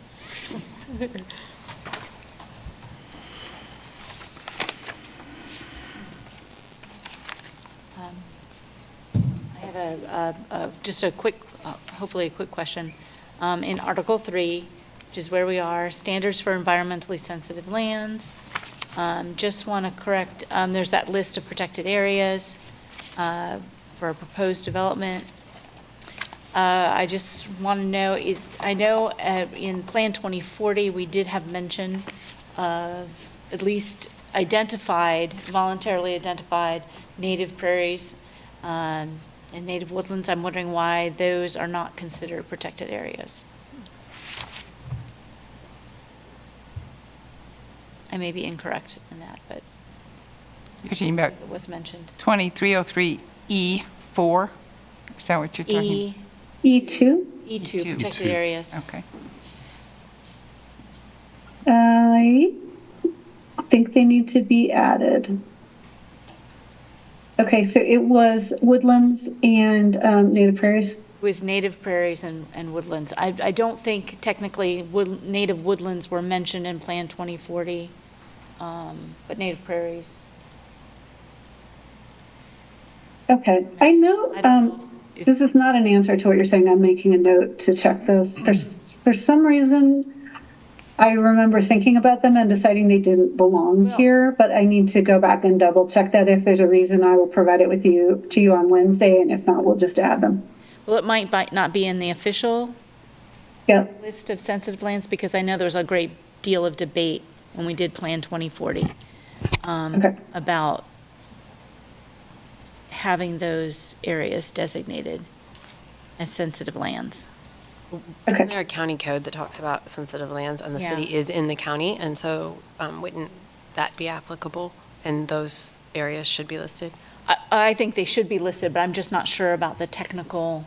I'm just saying, even if they're not in the comp because an plan, they're official still sensitive probably, lands. yeah, both those. Okay. In that, we can either get them in or get an answer. So I get the question. I'll get back to you guys. Could you also look into, sorry. Excuse me. Go ahead. Just not only Plan 2040, but also the county code that defines environmentally sensitive lands? Sorry. Go ahead, Commissioner Eldridge. Subsection 4, in that same area, the limitation on protected area, this is another percentage of something that can be varied. And 20% seems to me a lot, because you could vary 20% of that maximum area and get it down to not very much. I mean, it would be then reduced by 20%. And I think we want to protect those sensitive lands as much as we can. And if we're going to have an ability to vary the amount, I'd really like to see it down around 5% as a standard thing with all of the administrative variances. And I would also request that the city's discretion be identified as to who it is in the city whose discretion is being relied on. Okay, hang on one second. I think I can answer part of this, and then we'll come back to the second part.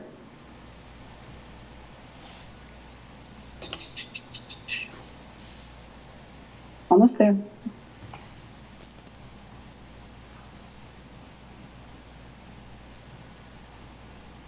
Okay, I lied. It's taken a minute to get there, but it's thinking about it. I think that we put some limitations in the administrative adjustment section on what can be adjusted, and I wanted to double check that. To accommodate existing numeric dimensional standards in a zoning district.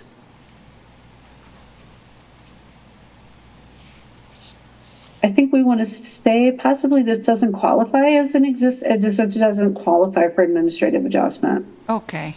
Yeah, I just it didn't seem to me that that was an appropriate administrative adjustment. Can you scroll up? Which administrative adjustment are you talking about, Commissioner Eldridge? I need Any number? Apparently, we can have adjusted by 20%, and this was a number that I didn't think should be adjusted by 20%. Well, I'm reading under number 4, limitation protected area is, I'm not sure. I think that's just, I don't think that has to do with administrative adjustment, or does it? I don't know. I don't think it should. That's why I raised the question. Yeah, I don't think that's one of the adjustments. Well, actually, if you look at this, what was just up here, it says administrative adjustments of the Land Development Code, so it sounds like anything. Yeah, so if you scroll down just a little bit, right there, types of administrative adjustments. Yep, sorry. So I don't think the 20%. Section 3, I don't think it's in the table. It's not in the table. It's right above the table. It says types of administrative adjustments. This section establishes 3 types of administrative adjustments, each described in more detail below, and then it says adjustment to the Land Development Code standards, which would be all standards in the Land Development Code. At least that's what, I just wanted to make sure that we weren't adjusting this. No, and I didn't even put that in the purview of adjustments at all, reading that, so so. Elizabeth's just Okay. clarification on that. So let's do an administrative adjustment allows the modification of an existing numeric dimensional standard in a zoning district. And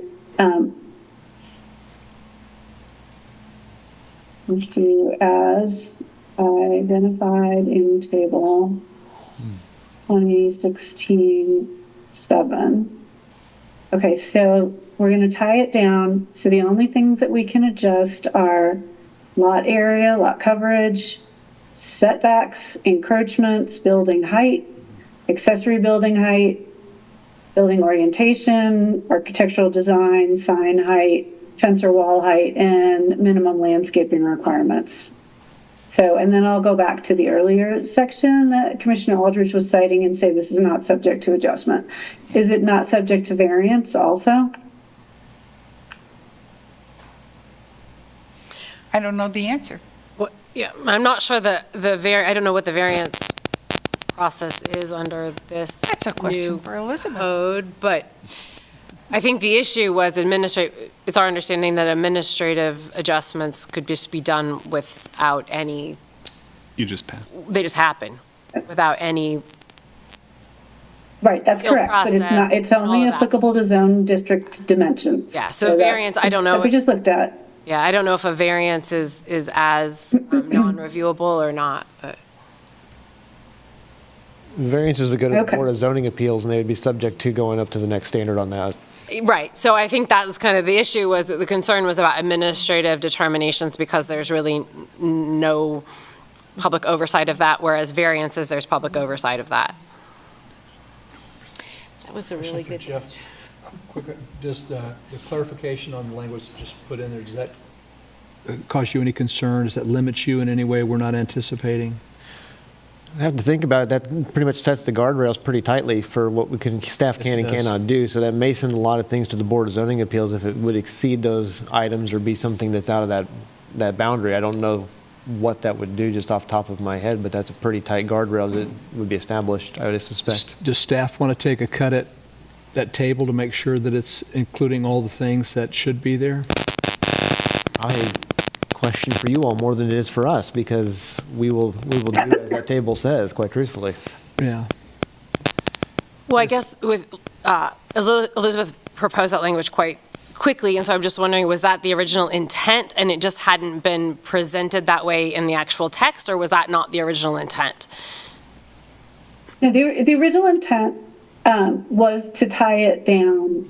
The original intent of this draft was to tie it down two-dimensional standards. For the reason we're having this conversation this evening, there's a little uncertainty about making a change like this. When Clarion drafts regulations like this, we can draft it quite broadly. Some codes say the director can adjust anything within the code by 20%, and some are very narrow. You can only adjust landscaping. So this, in tying this down, this may not have been something that Jeff and his team were able to spend time thinking about. We may want to think about those things that we'd want to fall into this bucket of, okay, this isn't something that should hold up a development. We want to make it easily modified, and see if we want to bring back any changes to this table to recommend to Planning Commission. I think that's where this question is going. Does that sound about right to everybody? Yeah, that's to me. And to some of the other issues, I think, that were raised tonight and have been raised by the public about the whole concept of the administrative determination and the appeals of those kinds of things. Yeah, I am completely open to the idea that that the procedural section is not super easy to understand. But I don't think we've done anything to change the city's basic requirements or the state's basic requirements that any administrative decision can go to the BZA. So I can go in and see about clarifying it, and I'll reach out to Mr. Allman about that and ask what he thought was confusing. But on the whole, we haven't made big procedural changes. So let's just make sure it's understandable. So your understanding, Elizabeth, is anything is appealable to the BZA? And that Any administrative decision. Yeah, okay, Yeah. thank you. Anytime someone on staff makes a decision, it can go to BZA unless I'm not remembering something off the top of my head that goes to the city commission, which Jeff or Becky could clarify. Site plans would go to city commission. Site plans go to. Okay. I think that that's great. I just haven't been able to look through that, and maybe I found some of the language is confusing too. I think at some point I would want to see the language that, we don't have to do it tonight because we're talking about other things, but I'd like to see the language that reiterates that who has standing and the appeal process and perhaps the length of the opportunity to appeal. Days. Elizabeth, we're almost at 10. You had 2 questions for us, and I don't know if we want to tackle those tonight or we could do it on Wednesday, but you had asked us, should we consider an ADU as one unit, for parking and various other reasons? And then the other question you had was, should we look at 2 people per bedroom? As I think you're asking us if that's a minimum, is that right? Yes. So the first one is, if the city decides to allow ADUs to count as density, that's a fast way to get to 2 units on a lot. And one of them is essentially built in. So that could can fold back into your bigger discussion about what are we looking for here and how do we achieve it. And the second question was the way the code is, I believe the way the code is written right now is there's an occupancy limit on the main structure. So sometimes people like to think of ADUs as like within a bubble, right? So I have my main house and I have my ADU wherever it is, but I'm going to treat it all as mine. And so for density, for occupancy purposes, you really don't get extra occupancy for that ADU because it's accessory, so it's being counted in. But if we want to look at, are we actually creating some sort of housing here? Do we want to switch to more of the way we would look at an ADU through building code? So we would say maximum occupancy probably of 2 people per bedroom. And so we would get away from trying to enforce the city's occupancy limit and figure out how many people are living in the ADU versus living in the house, and just say, look, that ADU can have 2 people per bedroom. We're totally cool with that. We have a parking requirement for it. And now we don't have people doing weird gyrations to not include themselves within occupancy. So I don't know how big of a change it would make. I think it's an easier to enforce approach. And I think maybe the question is, how do you guys see the impact of that? And does it make it easier to get the housing, or does it just make the neighbors more concerned? Right? It's in line with all the rest of the conversation we're having here this evening. Yeah. Can I have just a quick question with that? On the occupancy, because there were a couple letters that were sent in to the commission about I don't know the acronym IMPC they're using for the minimum living requirements. It was based on square footage. Is that sort of how does that compare to 2 people per bedroom. Oh, do you think it was IRC, the International Residential Code? So it's building code. There's And so building code takes a slightly different approach. They just look at people per square feet. So they don't care how you're related or who you hang out with or what you do. Just how many people can safely live in this unit?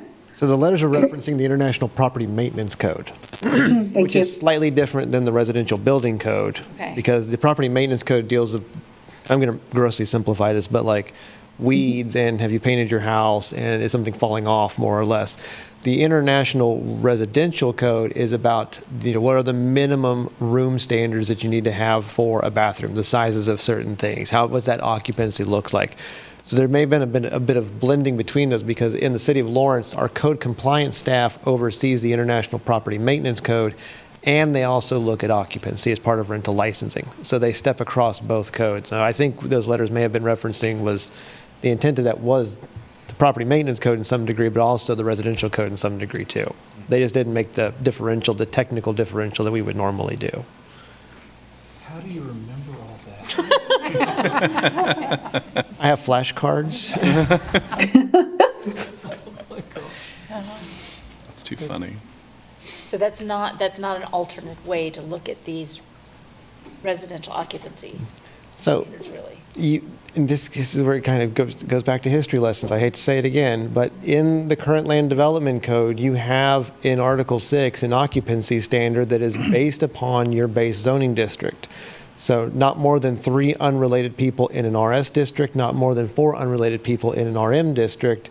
If you have an accessory dwelling unit, you get +1. So if you're RS, you would get 3 + 1 to 4. If you're RM, you'd be 4 + 1 to 5. But the way that the code is constructed, you can't do an accessory dwelling unit in an RM district. So what you end up getting is RS is the 3 + the 1 to a 4 if you have an accessory dwelling unit. That is a different occupancy thing than what you would see in the property maintenance code or in the residential code because those are based more on building typologies. How are they built? What are they constructed to be? This is just an out and out, if you're this zoning district and you have this combination of uses, this is your occupancy. So that's simpler than doing it according to the square footage of the bathroom and the living room. It can depend on that one because both of them are hard to figure out what's going on because you may have a house that is RS and have 5 bedrooms, but then the question is, are they all related or are they unrelated? So you start entering different realms of that part, and code compliance spends quite a bit of time going through those iterations at the beginning of every school year. So it's a different way of getting at it depending upon which way you find works. To the specific question of adding how many people in an ADU, I certainly don't have any objection from that going from 1 to 2. I wonder, though, is a child considered a person? So if you've got 2 people there and they have a child, do they have to move? Typically, in the way that we've enforced ADUs currently, no, because we don't consider minor children to be at that point. So if you had a parent and had a child there, we'd usually go under that one. There's a lot of iterations and nuances there, and now I'm really getting close to being over my skis, quite truthfully. But there's different degrees of that. It's by blood, marriage, adoption, and probably a few other things that I'm forgetting about, and then iterations that you go through as part of that code compliance process. Yeah, I can think of any number of scenarios where having the capacity for 2 people in an ADU would be a benefit. I would have no objection at all to increasing that. I don't know how you guys feel. What about using the ADU to get around the density minimum requirements? Like, can people use that to say, hey, it's just their house, but because they have an ADU now, you know what I mean? Like, yeah. Is that a concern? I hadn't thought about that, and I suppose that naughty things are going to happen. But I just imagine a single parent school teacher with a teenage child and or a couple that is starting a family and just the reason for allowing this to happen is to give people places to be. Exactly. I just want to make that as possible as we can. Right. So if you have an owner tears down their house, builds an ADU, as they can, depending on where they're at, and then say they rent the house to KU students, so you've got 4 KU students in the house, and you've got a parent and a teenage child in the ADU, you now got maybe 6 vehicles at least, and we're only going to require them to have 1 spot to park. It goes to parking. They would, in that scenario, there would be 2 off-street parking Okay, well, spots 2 required. when you got 6 cars, so maybe. Possibly. Yeah. I mean, those are all things we got to think about. Yeah. It's possible. I don't know if that fully informs the question, that specific question about 1 or 2 people in an ADU. Yeah, right. That's one we could clear at 10:05. But an ADU can still be Do that. 1,000 square feet. You could still have 2 small bedrooms in an ADU. You could even have 4 people in one if they're going to be packed in there. So this would be, as it's currently written, drafted, it'd be 5 plus 2. As, right, is instead of 3, because they did away with in this draft, did away with the 3, limited In one structure. in the principal, I guess the principal structure. Yeah. Is what is now limited, the proposal is to go to 5, and then the ADU would add 2. Is that what you're proposing? Well, the question was, do we have in an ADU, irregardless parking, irregardless occupancy by the structure, in an ADU, you allow for just 1, or would you allow for 2? And I'm saying Per bedroom. just cleanly, in the question of the function of an ADU and whether or not it's a benefit to people that need it, would it make a whole lot more sense to have that available for 2 people? I don't know what the demographics are of people that are looking for a place to rent, but I'm guessing Would you limit a bunch of them that Would are you limit it in to 2, pairs. though? Yeah. Well, but I think, I mean. 2 per bedroom. I think the question was bedroom. Okay. 2 per bedroom. Sorry. All right. Okay. Yeah. 2 per bedroom. I think 1 per bedroom is enough if you can have 2 bedrooms, because otherwise you'll end up with 4. Well, I think that's the question of the density, right? It's like if we have the ADU and there's a, pair of partners that want to live in one room together, they should count as 2, but it wouldn't be allowed under the current code, right? Because they wouldn't, if they're not married, they're not technically related. And then that would be, am I understanding that correctly? They would be unable to occupy that ADU bedroom? No, they should be fine. Okay. Hold on. I think so. And the way that the code is currently, the way that today's land development code works is if you have, and I'm just going to pick on RS zone property because it's easy math after 10 o'clock for me. If you have 3 people in an RS property and they're related, then you don't hit the occupancy limit. So if you have a family of 5 and they're all related, you're not going to run into the occupancy limit.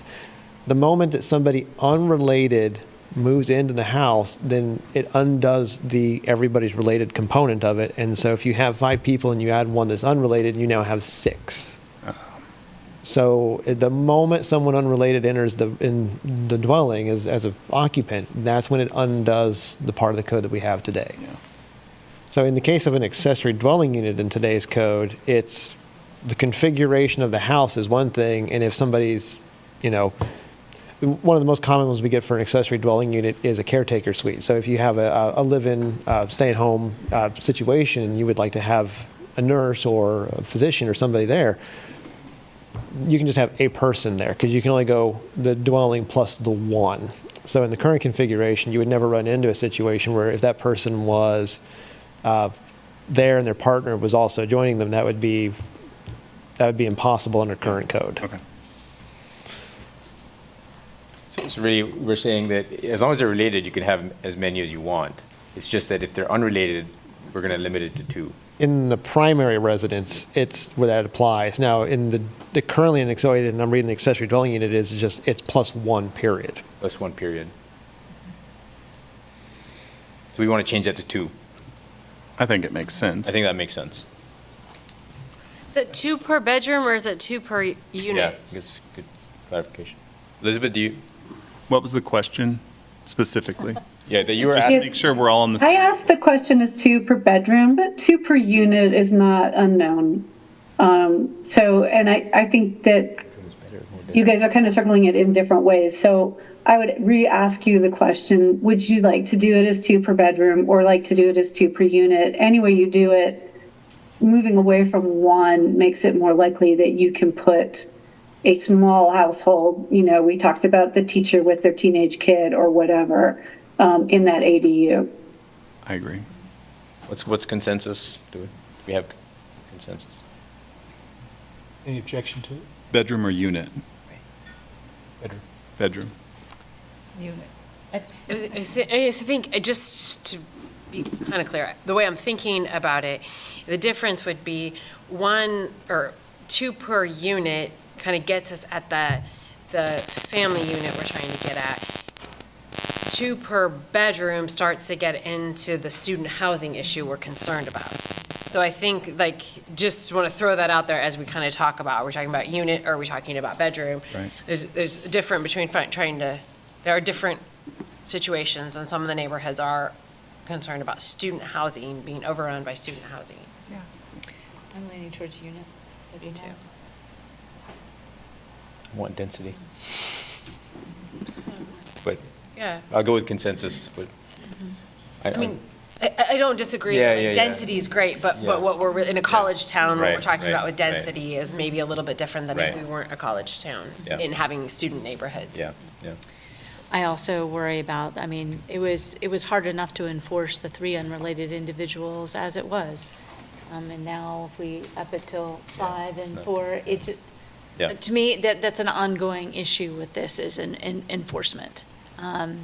Whereas the residential neighborhoods don't really have a feeling that if none of this was enforced before, how's it going to change as we increase the numbers and increase density? So it's a continual theme I have about enforcement to make people be more comfortable Well, and with these changes. I think we have to also take into consideration that Lawrence is growing pretty staggeringly quick in the rental department. And so there's going to be I think, an increase in non-related people living together that fly under the radar just because the amount of homes or rental units to try to look into is overwhelming for a staff of 2 or 3, I think we talked about once before, that do that? 2. Yeah, and so I think my theory on it isn't so much again, Wild West, but if we allow the density and it doesn't have the restrictions that make them fearful that they're potentially getting thrown out because they don't meet those stricter rules, then we provide the density. It reduces the stress on city staff for having to enforce some of those things, and I see it as a potential benefit from an ADU perspective. I'm not saying all residential, but I think from the ADU perspective, it makes more sense. Yeah, I agree. 2 per bedroom. I think so. Yeah. What do you think? I think a benefit, I'm sorry. Oh, I'm fine with 2 per bedroom. Per bedroom. Yeah, I think that makes sense. The benefits outweigh the risks. Me too. Bedroom. 2 per bedroom, yeah. So it seems that if we had to poll, it seems like the majority want 2 per bedroom. Wants or would support? Would support. Yeah. Wants Maybe too strong. 2 entirely different. Yeah. So, a good place to recess? Sure. Yeah. Did you have any other business, Jeff, before you recess? 3 things, excuse me, my apologies. Just so you all know, ahead of your meeting on Wednesday, there will be a board in here meeting just before you as part of the procedure to close out from the boards and commission adjustments. So the Aviation Advisory Board will be meeting in here from about 6 o'clock to about 6:15, 6:20. So if you join and there's a different board meeting, that's what's going on there. Also just wanted to let you all know that between the parking garage being under construction and an event that is being held at Abe and Jake's next door on Wednesday, parking may be tight around the building because there are some spaces that have been lost and an event going on. So just a heads up on that one too, so you may just have to, kind of compensate for parking a little bit on that front there. And I also just wanted to note that Sandy was following up on something tonight that she misspoke earlier in a case, and she wanted to let you all know that as part of the project for the jail, the building will take out 5 trees as where it is being configured, and the trees are of a mature nature. So there will be 5 trees that will go from the site because of where the building is being situated on site. She misspoke earlier and did not realize that those trees were in that spot, so she wanted you to know that, and I wanted to pass that along this evening. Thank you. And so those won't be replaced. Correct. Yeah. Those would not be replaced because the building would be kind of on top of them. But the type 2 buffer yard standards would still be required to be met all along Franklin Road and that stretch there. So there would be trees that would go back in, but those 5 would be in the way of the building effectively. So when she said that the trees won't be removed, she meant the trees that are still there, kind of lining the path, will still be there, but there do happen to be a few trees that are in the building site, and those will be removed? Yeah. Correct. Okay. She just wanted you to have that information because she didn't realize it until after she'd sat down and we'd already moved on. Could I? Trees that are left after they remove the next round of trees will not be removed. Something like that. I do think we have to take a vote. Yeah, motion. Can we get a motion to recess, please? So moved. Second. Okay. Yeah. All against. Thanks. You guys went. Nice meeting, Prashant. Thank you. Thank you, Commissioner Rexford. Thank you. Oh, that's not good. Get the date right here. I know.